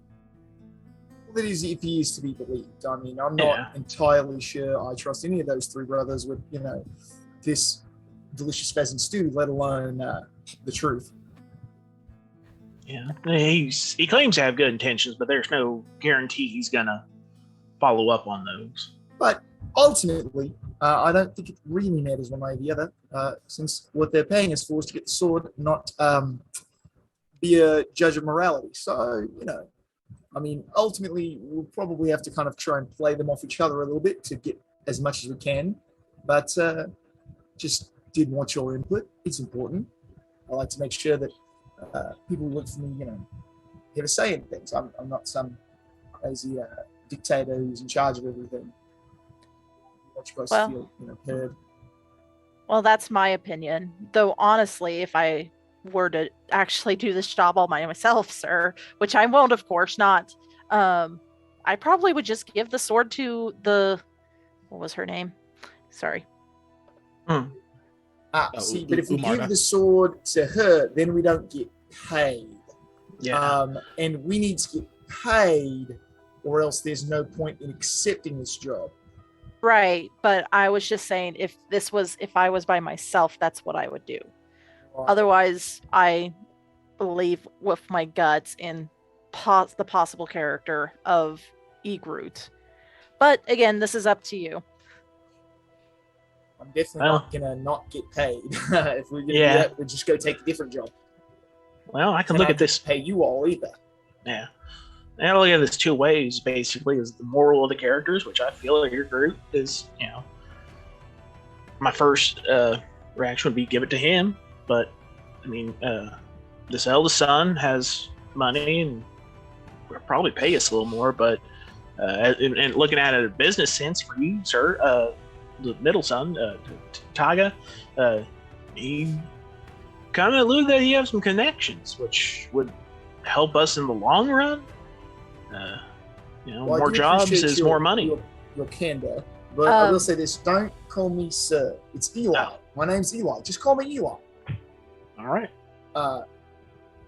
It is important, obviously, to make business connections and all that. But right now, I'm just looking out for us at the moment. We can probably discuss this a little bit more. It doesn't really matter which one of the three we decide to hand the sword to until we get the sword, right? So I think that's obviously step number one. Yeah, that makes sense. Patrick, while we're doing all this discussion, Lamia's just gonna look around every once in a while, seeing if anyone's just trying to listen in. Roll perception. Is she gonna have to make a wisdom check for my shadow too, because of my drawback? I don't think the PC has to. No. Okay. This is DC 15, by the way. It's a wisdom check. I hope not. I pray to God not. Hold on, I'm gonna look at your sheet real quick because I forgot what the specifics are on it. Let me take a real quick. My wisdom's my lowest. Well, you just roll the really good dice. No, yeah, but I'm saying if I have to make a DC 15 on a wisdom, just roll an 18. That solves the problem. You just roll the number on the die. Oh yeah, you do. Go for it. I do have to roll. Yep. It's not a Oh, save, it's a fuck. check. Yes. So you're not defending yourself, it's just saying, okay, yeah, just don't notice anything weird. Aha. Okay, that's good. Good. Okay. Okay. And yeah, I think you guys are still talking. Yeah. So, hey, really, once we get the sword, we can discuss options on who we want to go. I'll loop May in because he's got a better business sense than I do, anyways, and I trust his judgment on just about everything. So, we'll get it from there. But an old friend of mine did once say, you can't really trust anything that someone says when they want something from you. So, who knows? Well, like you said, sorry, Eli, it's going to take me a second not to call you sir. I literally do in character the finger point thing when you say my name too, to be like, yeah, right on that. Like, I agree. We should just worry about the sword and we can discuss later. Potentially we could even see more about who these men are that could give us a more solid idea. sure. Like exploring our options. I think it's probably number one way to go. But for now, let's worry about food. Lamia starts Goku stuff in her face. Spoon. I would say that I also Spoon Man. eat like someone who didn't have food growing up. So quickly. Or, Yeah. or Don't seem somebody hungry. somebody who was in prison or whatever, however you want to phrase that. I eat like I eat. What am I saying? I did grow up with a lot of siblings, so you'd think there would be that competition for food. But also, I was raised on a farm, so there was quite literally plenty to go around. Yeah. But You're Also, probably like more they're used to, halflings, like- so they can Yeah. cook, man. Oh yeah. I will say, Meals even are with big the thing. speed that I eat with weird etiquette and manners. So, Yeah. Yeah. like it looks very like I put the fork and the spoon down in the proper place. I've got a napkin, whatever. I do eat like very well mannered. Elbows not on the table at all. Well, yeah, because if you don't, then someone's gonna whack you with a ruler. Yeah, something cane. bad will happen. You I don't get know what, caned. but something bad will happen now, even though it's been Um, years. So yeah, Okay, so you guys do that, and with your perception, Lamia, Mhm. just for a second, while you're kind of sitting there eating, you look over. There's a window there, and you think you see a person-like shape kind of just move out of view for a moment. It was just a split second. Okay.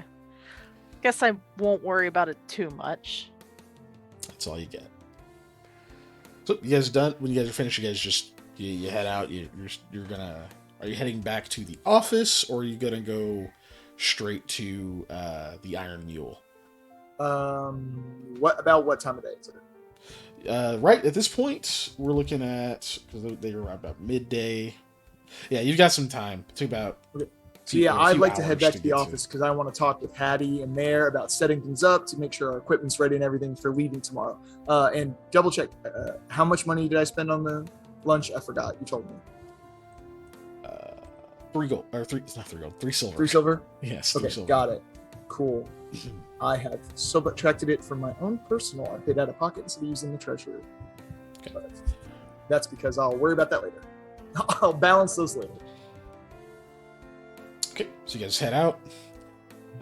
So as you're leaving, kind of just exiting the sunken moon, as it were, you see that You'll farmer be like, once you has. step on the way out, that first step's a doozy because it's higher than you think it is. So when you turn to kind of tell everybody that, something whizzes past, just just shoots through the side of your hair, Eli, sticks into the ground behind you, and you see standing on top of the sunken moon is a woman holding a bow, with a traditional setsi like waxed cloak, kind of obscuring the form. But you can see like these sort of like silvery locks of hair kind of flowing out of it. You kind of see like the shape is feminine. You can see her lower the ulu recurve, and she says, "You're going to hunt a bandit, and you can't even perceive one lady." I could have killed like, you. ruffle my hair where she had the shot, and I just turn to her and kind of do a bow. Like, "G'day, miss.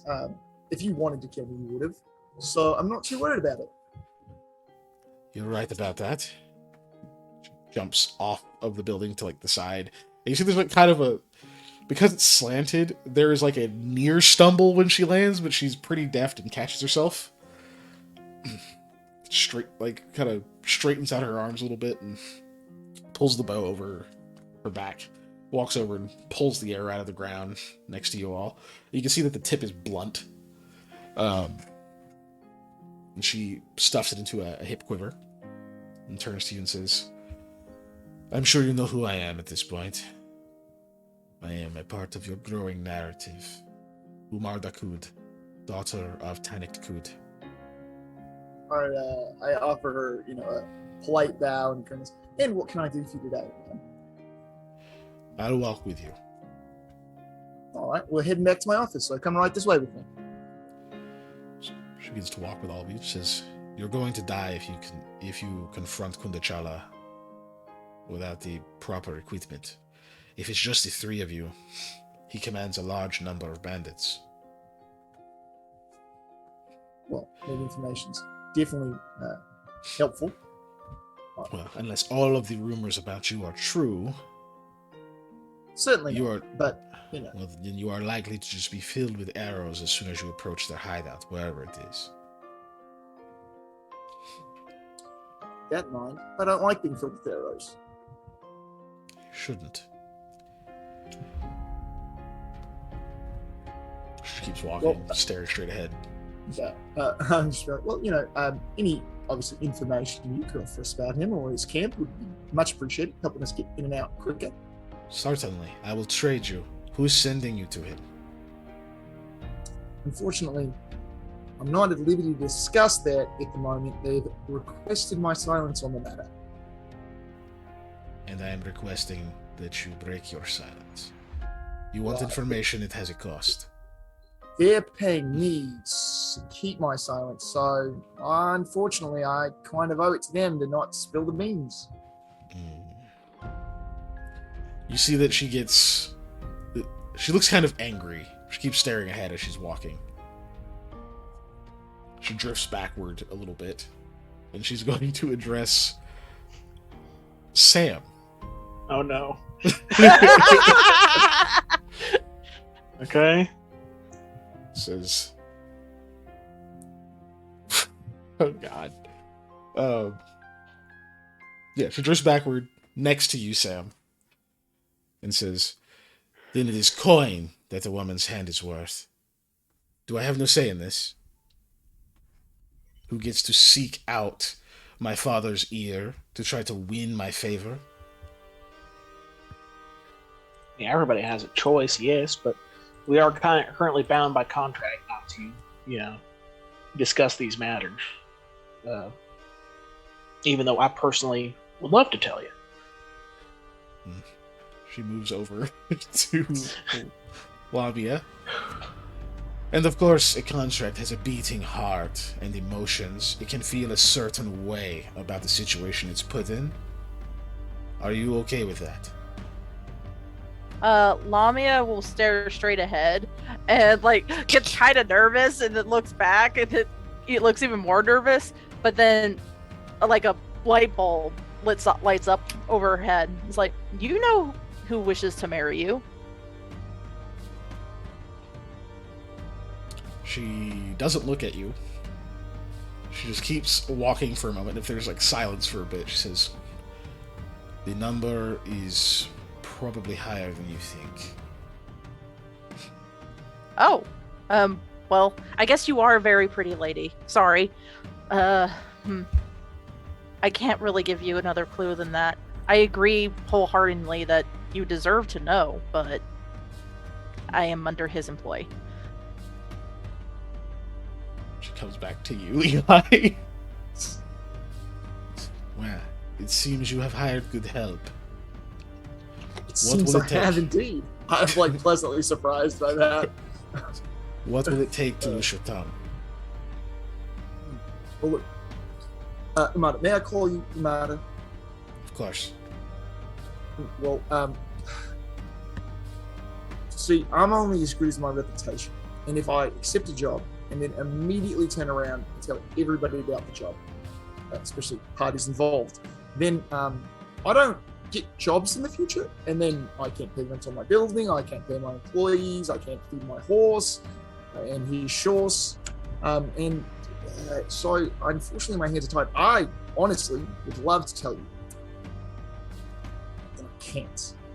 I'd love to. And She stops. If it when you so say you happened can't. that, and I pull a piece of paper out of my pocket. If it so happened somehow you found out about it, but I didn't tell you, then I don't know what to say.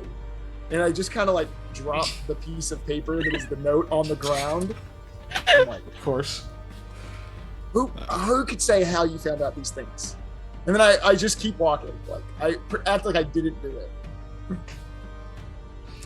Okay, so you guys walk for a bit.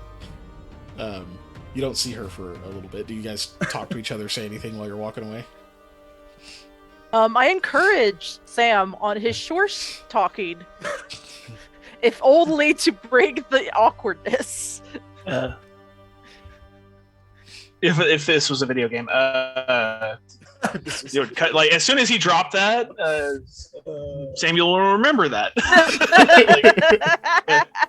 His feelings on Eli have improved a little. Morale has gone by 2 points. Yeah, What like, a good guy! Yeah, like it's literally we're following the rules, but he still did something good. So he bent them a little, but you guys are talking. If any of you look back after a bit, you don't see her or the letter. So eventually you make it back to the office. When we go inside, I open the door. I'm like, all right, dry yourselves off. Can I get you some tea? Anything to drink? Where we sit down, I just got to talk with Hayethe real quick and set up our equipment for tomorrow morning. Would you happen to know if you have like a short sword or anything in your equipment? Would be Hayethe. Let me check with her. I'll go ask.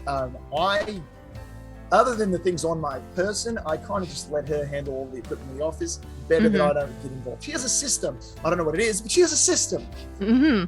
So I walk back to where I assume she is, where I left her counting cups before. Yep. There is a waxed wooden rocking horse back there now that she's just like, she's writing something down on a notepad and like just kicking it at various degrees of force to see how it rocks. I'm assuming she's just doing that, so not paying attention. I kind of knock Yes. on the door. Oh, Hadeland. She jumps and throws a blanket over the horse and then hurls the notepad behind a bookshelf as if something untoward was happening. It whirls to face you and goes, I wasn't doing anything. It was fine. No, don't worry. This is normal. This has always been here. How can I help you? Right. Do you have a short sword for Lamia? On one of our newest hires that she could possibly use? Who's Lamiya? The lady who came Peeks in out the earlier. door. Remember we talked to her with the cups? That one. Yeah, I point. Oh, maybe? Let me look in the pile. And then when you're done with that, we're going to be leaving tomorrow morning for an expedition to try and steal a sword from some bandits. So I need you to put together the kits and the rations and all that stuff so that we have it ready to go and throw it on the horses and the shores tomorrow morning, if you could. Of course. Am I going? Maybe. I can watch the originally horses. was gonna I can take feed you them. for sure. Uh-huh. But this is supposed to be pretty dangerous, and Uh-huh. yeah, no. See, that's the problem. Is that response right there? That's the problem. I need a But- view. I have been practicing with my javelins. I am way better than the last time you saw me. You see, like, Believe all that these- you have- Taped over, like, patched over marks in the wall in the back. Yeah, I definitely Kind of believe you have- scattershot. But it's more of a. How do I put this? You know what? Yeah. I can't. I'm Yes! not going to be able to just tell you, no, you're going to follow me anyways. The best boss. Yeah, pack up all the stuff and make sure that, All the I stuff. don't like the boss thing. Anyway, we're going to go socialize with one of the clients So we'll be back Do late you in the want night. me to socialize too? Or do I pack the bags, or do I do both? We need the bags packed more than we need to socialize. And the I don't sword. even know how long this is gonna last. So yeah. Do you want and me the to sword buy a is fine. sword if I can't find one? Yes. Cheap one, please. Cheap sword. Okay, I can do that.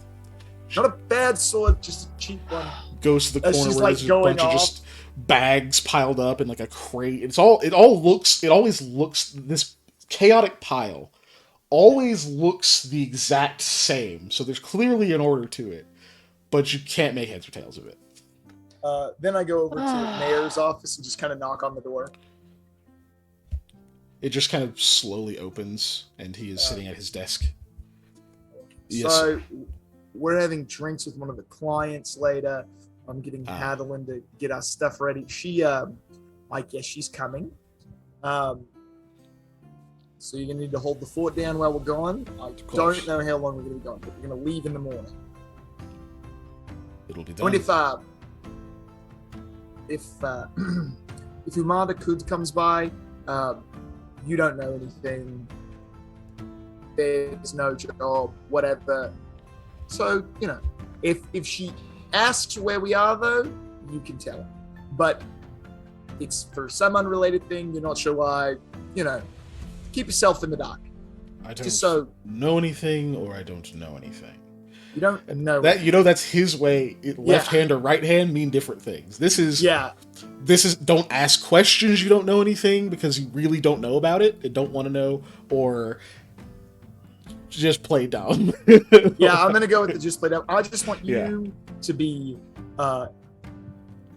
free and clear if anything comes back on this one, so you don't know anything. Understood. Is it still about the same job? Understood. And so you did meet with the Sons. I did indeed. How was it? Well, they're brash and young, and they want us to do something that they apparently can't do themselves, which is what you expect. But everything seemed right and proper. They were all trying to gain favor, so we're trying to play them off that. Well, that seemed well. The oldest has invited us out for drinks, no doubt to try and, win us to his side even more. Yes, of course. Well, best of luck with that. This should be a very good opportunity for you. Did you resist the urge to speak to Miss Umada? Well, or is that she what I'm kind not of supposed to know? found us and wanted some information that I was requested not to give her. So if you don't give her any information, then we can at least say, as a whole, as a company, we didn't say anything, we didn't know anything. Of course, sir. Though that does pique my curiosity, why would she seek you out? There's no reason for her to know this job is happening. She is very good at hiding places. So I'm assuming she has connections somewhere that learned about our interactions with people. But I was wondering the same thing myself, and I think she may try and find me again, so I may be able to ask her. I kind of gave her a breadcrumb, so to speak. A very large breadcrumb. It was basically a loaf of bread. I knew this job was too attractive to be simple. Oh well. Nature of the business. Have a good night, sir. You as well, man. Thank you. Alright. Head out to the lobby and just kind of round them up. Be like, all right, you guys ready to go? We're going to have heaps of fun entertaining someone who's attempting to buy us off, so I'm sure everything's going to be on him. We tend to use the term loads of fun, just because heaps of fun is not means something else in Galantia. Is it like a reference to like haze? Like how there's heaps and choices. Yeah, that's definitely what you mean. Sure. I'm probably still going to say heaps, so. Oh, that's fine. Pull us back up. But I'll try. Oh, Lord. I'll say It's something. fine. It's fine. Don't worry about it. You're good. What, has the battle music been on? No, he just looked at the clock. That and I forgot to. It's fine. It doesn't matter. Everything's cool. Oh, there's some. Okay, so you guys head Oh. out. I saw it. So you guys head out to the Iron Mule, right? You're heading there. Yeah. Yep. Iron Mule. When you were out of a long day of fishing, you go to the Iron Mule.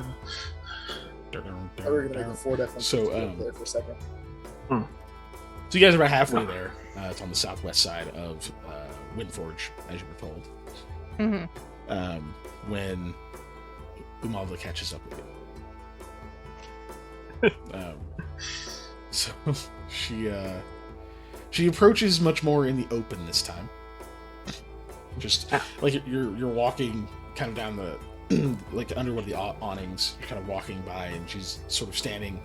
She's leaning, against the wall in an alley, traditional cool person like, and Yeah. she sort of pushes off the wall to like walk with you in the open. Just I appreciate your politeness in our previous interaction. I believe that I was raised that kindness is to be repaid in kindness. You are not the first people to go after him. And especially not for the reasons that you are being paid. You don't hear about these things because I assume discretion is very important to the job. And the people, so far, who have gone on this mission have not come back. I think it is more dangerous than you may have been led to believe. Does make sense. If you don't mind me asking, and I understand if you can't say, whereabouts did you hear that I was the man for the job on this one? Roll a diplomacy check. And it's a good thing charisma's your best score. Yeah. I am a social. Ooh, Oh, that wasn't too bad. A unnatural 20. Yeah, not natural 20, holy shit. Still think It was the a- 8 full 8s is it. The 8 full 8s, yeah. You did roll some 8s there. There's a lot of 8s rolled. Anyway, Yeah. So you ask, she says, I have picked up through the vines, as it were, for some time that no one else would take the job.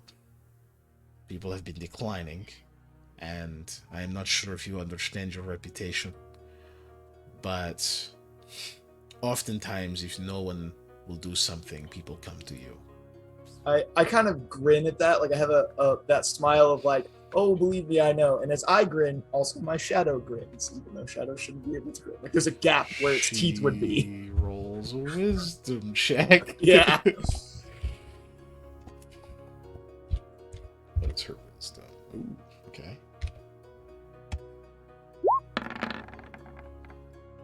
Okay. A little bit shy. She doesn't seem to notice.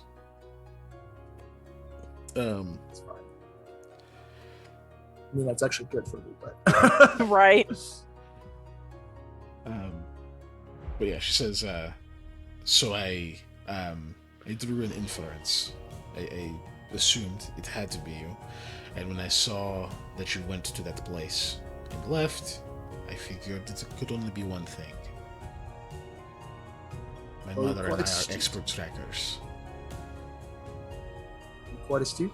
I'm amazed you figured this out all on your own without any assistance from anyone else whatsoever at all, right? Like, I kind of say doing the, like, there's no way that you would have gotten this information from me. I am sharper than most bother to look for.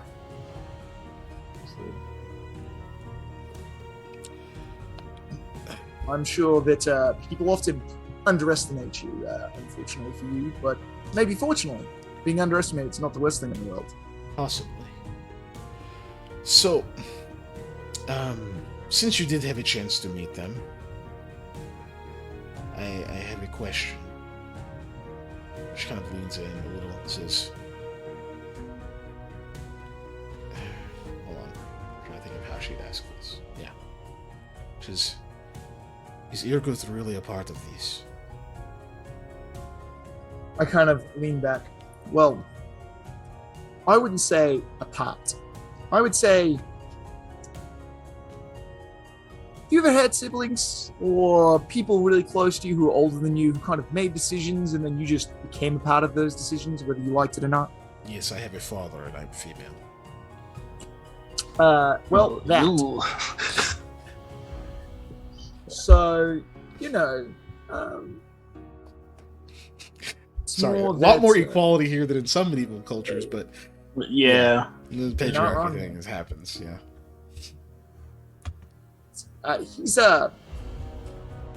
He's along for the ride, so to speak. But you didn't hear this from me or them. I point to them. Three of them, he offered me nothing except truth. So there's that. I see. She shakes her head. So it was them who sent you specifically. I know I read it, but We can neither confirm or deny that. no, that I was point. not the I question. point straight to him. So. That was not the question, merely a statement. Look, I can help you find the hideout. I will not fight them with you. I will not lay my life down for something like this. But that sword is very important to my father. And the reason I listen to his wisdom is because despite me not liking some of his decisions, the choices he has made for me, he has otherwise been very good to me. Even this is ultimately going to be my choice. I do not want that item, something that is a symbol of a great accomplishment for him, sitting in the hand of a bandit. Well, I will say this. I can help you find a place. If you can find out a good way to get to Bardat, I may lend you my bow. But be warned, he is a very accomplished bowman. I appreciate any and all information, warnings, and assistance you could give. And trust me, I am not trying to storm in there and, fight every last man inside. I'm much more a fan of the don't let them know you took it till you're already way out of there. Fan of that kind of strategy if possible. So we'll see what we can do on that. I'm not trying to lay down anyone's lives. Yours, my employees, definitely not mine. Well, if you're as smart as you seem, you may want to see if you can find out anything about the others who have tried this and where they fell short.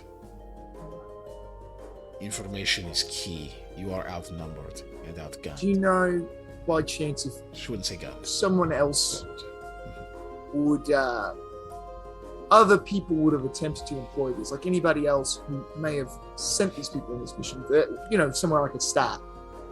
I have a hunch. Make the person step out of the way. Lamia will lean over to Sam and be like, I assumed when she said that they fell short that they died on their way. I mean, They died somewhere. yeah. We could always try. Does society have obituaries like we do here? Yeah, they have some death records. They're not gonna be nearly as accurate, though, right? Yeah. Yeah. And we could check missing persons or death records, and that might give us a clue. After, especially if they state what their profession is. Well, look, we're looking for people who are hired specifically for a job that work in the same circles I work. So it's not going to be too hard to ask around people who come and go in the retrieval category of jobs or mercenary work, what have you, to at least find some recently deceased competitors. You might start in the harbor district. Look for Hearth Kado. that household, I have reason to believe, may have tried this job. Someone in it, at least. It's appreciated. Hmm. Well, unfortunately, we're running a bit late for drinks with Spelled Kyle. a well-to-do man about town. But that is going to be my first stop in the morning. This is a good place to go. And the oldest son, Yes. Biron the younger. he's smarter than he looks. That's not good. He looks smart. Fortunately. He's the type to hide lies inside of truths. I would say don't trust him, but he can be useful and very convincing. Certainly appreciate your So, openness with us about this. It's definitely going to help, get the sword back to where it belongs, your father. We have similar objectives. Best of luck. If you need of the Good family, we are in the Heath on the western side, outside of the walls. Almost as far west as you can go. I'll keep that in mind. Thank you. I think Molly's dying. I think she's got sneeze. Molly quit dying on stream. In your own time. No. Sneeze or No, anxiety. okay. Why are you having anxiety? We're almost done. This is not the appropriate time for anxiety. How dare you? No, Just how my breathing works, man. I Okay. I'm I'll just- messing with you. you need to take a second. That's fine. I give an elaborate and culturally appropriate bow, obviously, as we're ending our conversation. Oh, I didn't actually describe what she looks like, other than the silvery hair. She had she's Ulukana. So it's just like this very like a silvery white kind of hair. She still has the gold eyes, but they're not like solid like the Vishkanya usually are. It's like the iris is actually like a golden color. She's still fair-skinned, like you would expect from most Ulis, but you can actually see she has some kind of like bluish, like swirling pattern markings that go from like the side of her cheeks down into her clothing. Ulukana are half Mishkan. They are half Vishkanya. Mhm. Yes. Yeah, they don't have scales. They have like these little bitty microscopic follicles, and they can actually sense vibrations and such in the air. But they're pretty sensitive to temperature usually. Yeah. Which reminds me, also, Hattie is also Ulukana, because I didn't actually describe her to you guys since you didn't see her, but Yeah. she's Ulukana, but she does have scales. They are very, very pale, like they're like flesh colored, so they're really difficult to see. But she's very specific. Ah, kind of yes, Ulukana. the flesh scales. They're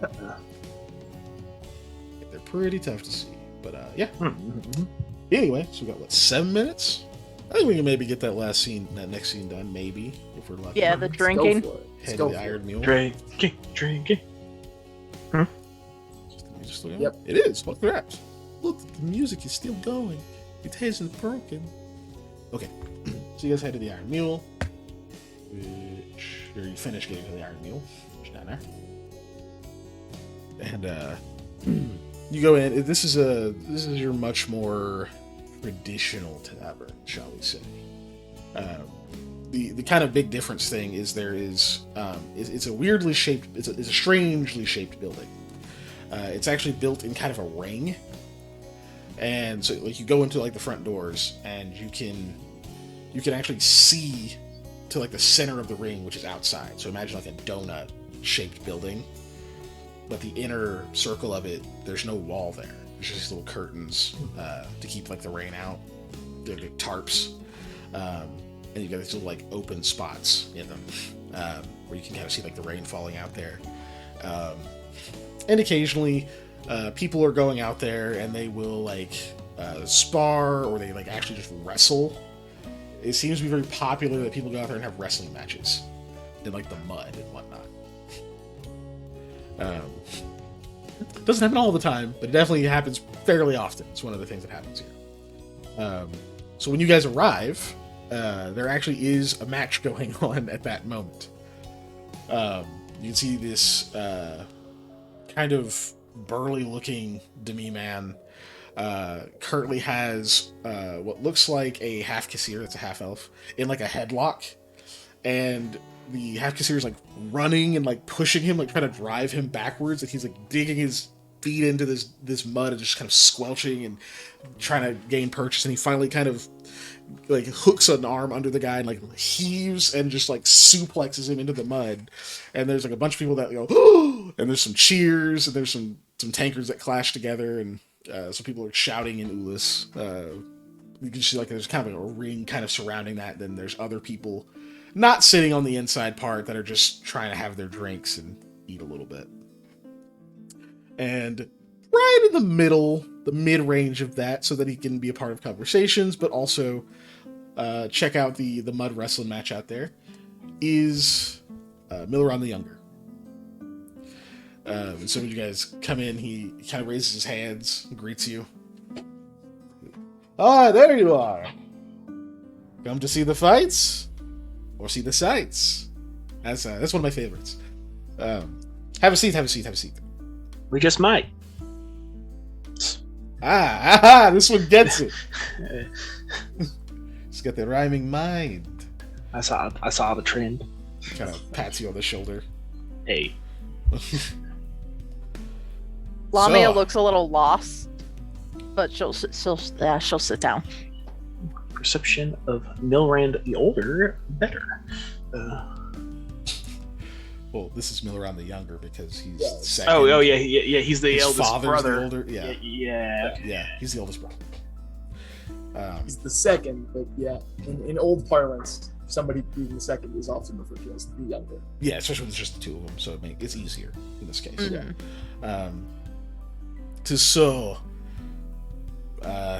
What did you get up to? Did you figure out the plan? Have you just been kind of wandering around the city, or?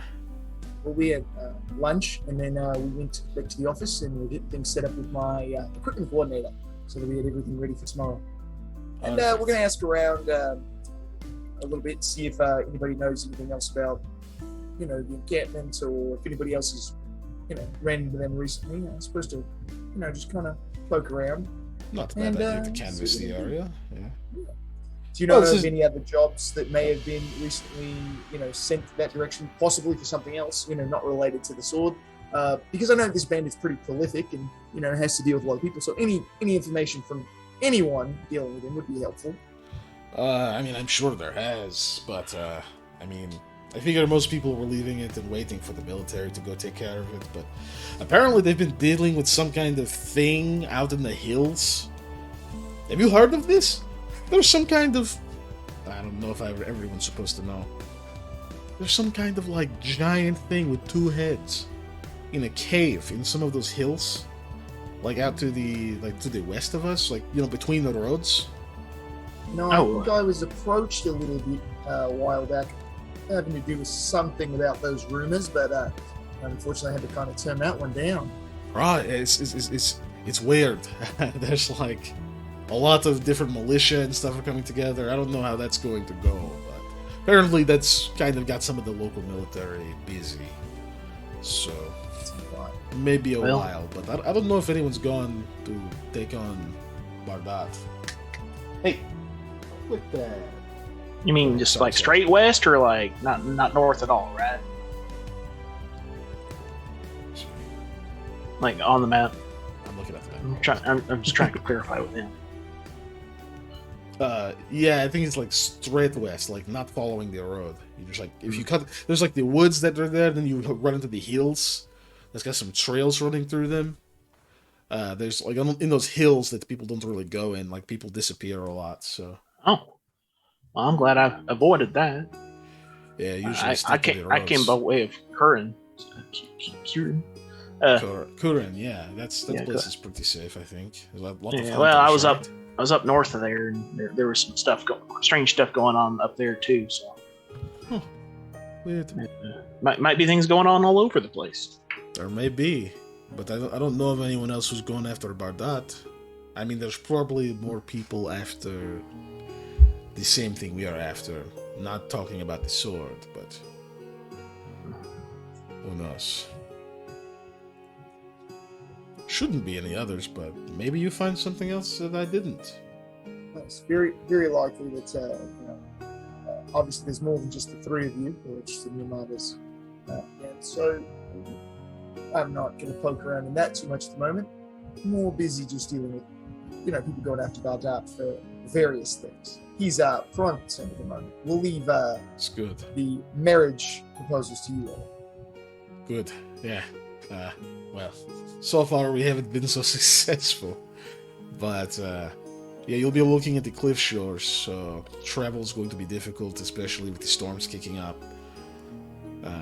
So if you leave tomorrow, it's probably still a good idea. You may not want to hang around in the city too much. Yeah, well, roads travel faster if you start earlier, as they say. So, Right on. get up as So- soon as we can. So that, anyway, since we're here, I figured maybe, now that it's just us, maybe we cut some of the bullshit, yeah? I don't have my brothers looking over my shoulder. Obviously, I want you to deliver the sword to me. I'm the oldest anyway, I have to get married first. What would it look like if my younger brothers are getting married to the woman that I am trying to court while I am still single? What? Come now, surely you understand that doesn't look good socially. Plus, they don't... Social rigors can be a bit constraining at times, but I understand what you mean. It's very taxing, but the other thing, though, is... This is the woman who's got a bit more experience than any of us in life, right? I don't know about other things, but in life, she has essentially a career. She has a legacy to uphold. These are things my brothers are not used to. As the oldest, I have been under these pressures. I understand her a bit more than they do, and what sort of things she has to deal with. Plus, I am the one who gets the inheritance. I am best suited to take care of her should she be injured on the hunt or any of these types of bad things that can happen. But also, to have the freedom to do whatever we want, yeah? And then once I'm squared away, that's better for my brothers. Because then they don't have me in their way. What if I form my own hearth, which I kind of wanted to? But I bore you. You're here for a job. Here's what I offer. If you bring the sword to me, I will double the payment agreed to. I am sure you're good enough at math. Double. It is a very generous offer. Obviously, we've got to get it first, but Of course. certainly keep them in consideration. Absolutely. That is all too fair. I'm going to take a guess. Let's see. Irgut probably appealed to your ethics, your morals, your heart of sort of how this all plays out and his sincerity, yes? Certainly seems to know your brothers well. Of course, I practically raised them. And Irgut, don't get me wrong, he is a very genuine man. And when he has a bit more experience in life under his belt, I think he will be probably the best of us. Just at his heart. He's a difficult person to dislike. He doesn't lie on purpose. But he's young, and he's quite naive. I think the two... Go ahead. Not to interrupt you, but when he's Go ahead. done talking about all this, I do want a sense motive, even though I'm terrible at that. I still want a sense motive when he's done course. talking. Says, I'm sure he explained that how, they met as kids and they were sort of talked, but when we are honest, all of us, when we are younger, or how good at reading these types of signals are we? If someone is nice to you, maybe they like you. What kind of like is that? He's still trying to interpret these things. I think he reads too much into it. And, of course, Taga has connections. He's the schmooziest of us all. We're talking now. I am schmoozing now. I'm going to buy you drinks. Taga. That kid, I don't know where he learned it. I don't honestly know where he learned how to grease palms so well. With like the smallest allowance, he can just... This kid can hire an army, I swear to you. You give him like a carrot, 6 gold pieces, and like half an onion, and he'll have a militia after you. I don't know how he does it, but he's very good at that. He does have connections. But the thing is, I know all of the people he knows. I know all of them. He thinks he is very secretive. He's not. He's very talkative. He's very easy to get along with. He cannot cover his tracks. All of that to say, I offer you some sincerity, as does Irgut. I have a profound interest in Umarba. I believe we will get along. I plan to actually talk with her, get to know her, right? Not just say, this is for you. We are married. You have no choice, right? I have the contacts, but I also have the wealth and backing. My brothers really don't have much to offer you. Just trying to be a good businessman. Now you make sense about it. That's his whole spiel. Yeah. Yeah. Which Hooray! he's going to roll against. You know what? I'm doing the same. Fair enough. He said a lot of things. He did say a lot of things. Are none of us trained in sense motive? Nope. No, that's it's also. Jesus nice! Christ! Doesn't matter, baby. I mean, it does. It still I'm matters. glad you rolled a 20. So to clarify for anyone who maybe you're newer to D&D or anything, natural 20s are only super awesome mega things on attack rolls and saving throws. I know. I'm They still saying succeed. I know, but I'm explaining to our audience. They're still great otherwise, right? So we don't. There's no like critical sense motives or whatever. Generally speaking, right? I still take them into account, obviously, because what fun is it? We got some melons.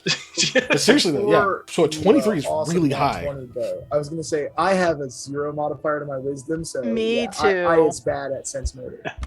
So He could beat it, but he Panda's has to going to roll. be our best Okay. bet when it comes to sense motive normally. So, Yeah. Eli, God. So you were told that this guy was convincing. He's making good points. Like, it's really hard to disbelieve what he's saying. He has that confidence, and it makes sense for the oldest to have the most resources, so on and so forth. Like, he's not really speaking out of his lane. Lamia, yeah, he's a freaking convincing guy. You don't know if he's telling the truth necessarily, but you don't think he's lying, if that makes sense. Yeah. The whole hiding truths. I mean, no, telling lies within the truth. Yeah, right. Which is also kind of a confusing concept, but I mean, Sam. Yeah. So he continues to talk, and he is making really good points. And he's staying in his lane. He's not saying anything outlandish. You're not seeing any weird ticks, nothing like that. But you cannot shake this feeling that there is just something very wrong about him. There's something very dishonest about the way he's approaching this. It's difficult to put into words, but the closest thing I can give you is that it just seems like he's saying he's too right. He's saying too much of the right things. Like, it almost feels rehearsed, like he's given this speech before. That's what Interesting. Very interesting.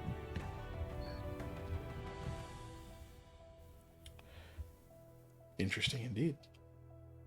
So, you Well, say anything? We're over. So, do you say anything else, or are we wrapping up? Do you wrap Oh up yeah, your- I'll just Oh. I'll continue with my version of politeness, but I am gonna kind of at one point say, I'm gonna consult with my crew and stuff. Obviously, we're not gonna make any decisions now. We wait until we have the sword before we make any decisions. But Of course. of course, there are always extenuating circumstances, but I'll keep all that you said in mind, of course, and your more than generous offer. Of course, that heavily weighted scales in your favor, as I'm sure you're intended it to. As it should. But ultimately, it is your choice. Maybe you want to help the next generation, right? I can't fault you for that. Regardless, I just wanted to talk to you for a bit. I don't mean to take up all of your time. In fact, I've already told them you're on my tab, so order what you like, and have a nice night. Taps the table, gets up, and starts heading out the door. If no one stops him, he's very soon gone. You hear another uproar from the crowd as any of you glance over, you can just see the half Kassir man has lifted up the big Rakog dude in like a power double leg, and it's like slams him down to the ground, and they just go skidding across this mud. But yeah, I think we will end there, and you guys can pick up your conversation about that on our next session. Unless you Sure. got to get something out now. Nope. Then okay. No, I I'll agree. just- This is a good place to stop. I will make a note. Yeah, Yes. as soon as I. Make notes. Make notes. Yes. We need the notes. Cool. That is the session, y'all. We are going to wrap up there. Heck yeah. I think who's even still here? Is it just JB? No, Is it just us and JB? Let me see. I think we probably lost a lot of people after the technical issues. Yeah, but it happens. Well, they can always watch the video when we release it on That is where we YouTube. releasing the video. Yeah. Yeah. YouTube's, man. We'll put a video up on the YouTube soonish. Do we have an idea when We we would never want within to the week? It'll probably realistically go up next week. Okay. But it could be this week. We're still figuring it out, so I don't know. Yeah, We'll see. we'll see.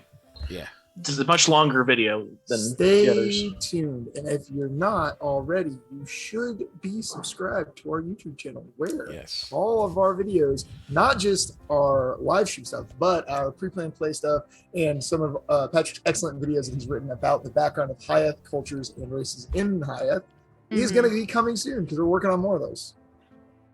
Video editing is just a long, time-consuming, My eyes are expensive burning. process, and we spent all of the money on pies. Yeah. So it'll be ready by next week. Yeah. Yes, I do recommend- appreciate the newest post in the meme channel. yes, you need to look at it. I looked at it earlier. I wish I had that when I was making my character intro. Because it's on Pencil that Horse level. is pretty good. Taking Yeah. us Sorry. to the outro screen now, y'all. Okay. Oh, should we raid someone with our 4 viewers? Let's do it. Let's. What? Those 4 What does viewers. that mean? We anybody watching us, we'll send them to another channel. Oh, Oh, okay. Give them views. Eliza, Give that's them a fantastic. view. I thought it was supposed to give me I have to pick a live channel to raid, but I don't know any channels. Somebody find a channel. Jesse Cox is great. No, I looked at the people that I subscribed to. I'm only subscribed to people that already have a ton of viewers. Right. I'm fine with that. Just whoever at this point, unless I there's have somebody alive. nobody who that I has- follow who's online right now. So Yeah, neither do I. Can't really look. Like channel child. I mean, should we just end? It's not. I mean, Yeah. I think Yeah, three yeah. or four So- viewers are just us. Yeah. We'll just call it. Yeah, we'll just man. call it. We'll just call it. Yeah. It's fine. Have Thank a you for good joining night, us tonight. everybody. Thank you all for See you joining soon, us. YouTube. Be You sure can to find like us- and favorite, ring the bell. Yeah, Yeah, thank you. That's what I was Give us gonna that say, all follows stuff. and whatnot. Also, Tune you can back find us in on on Facebook, Tuesday. Twitter, for updates.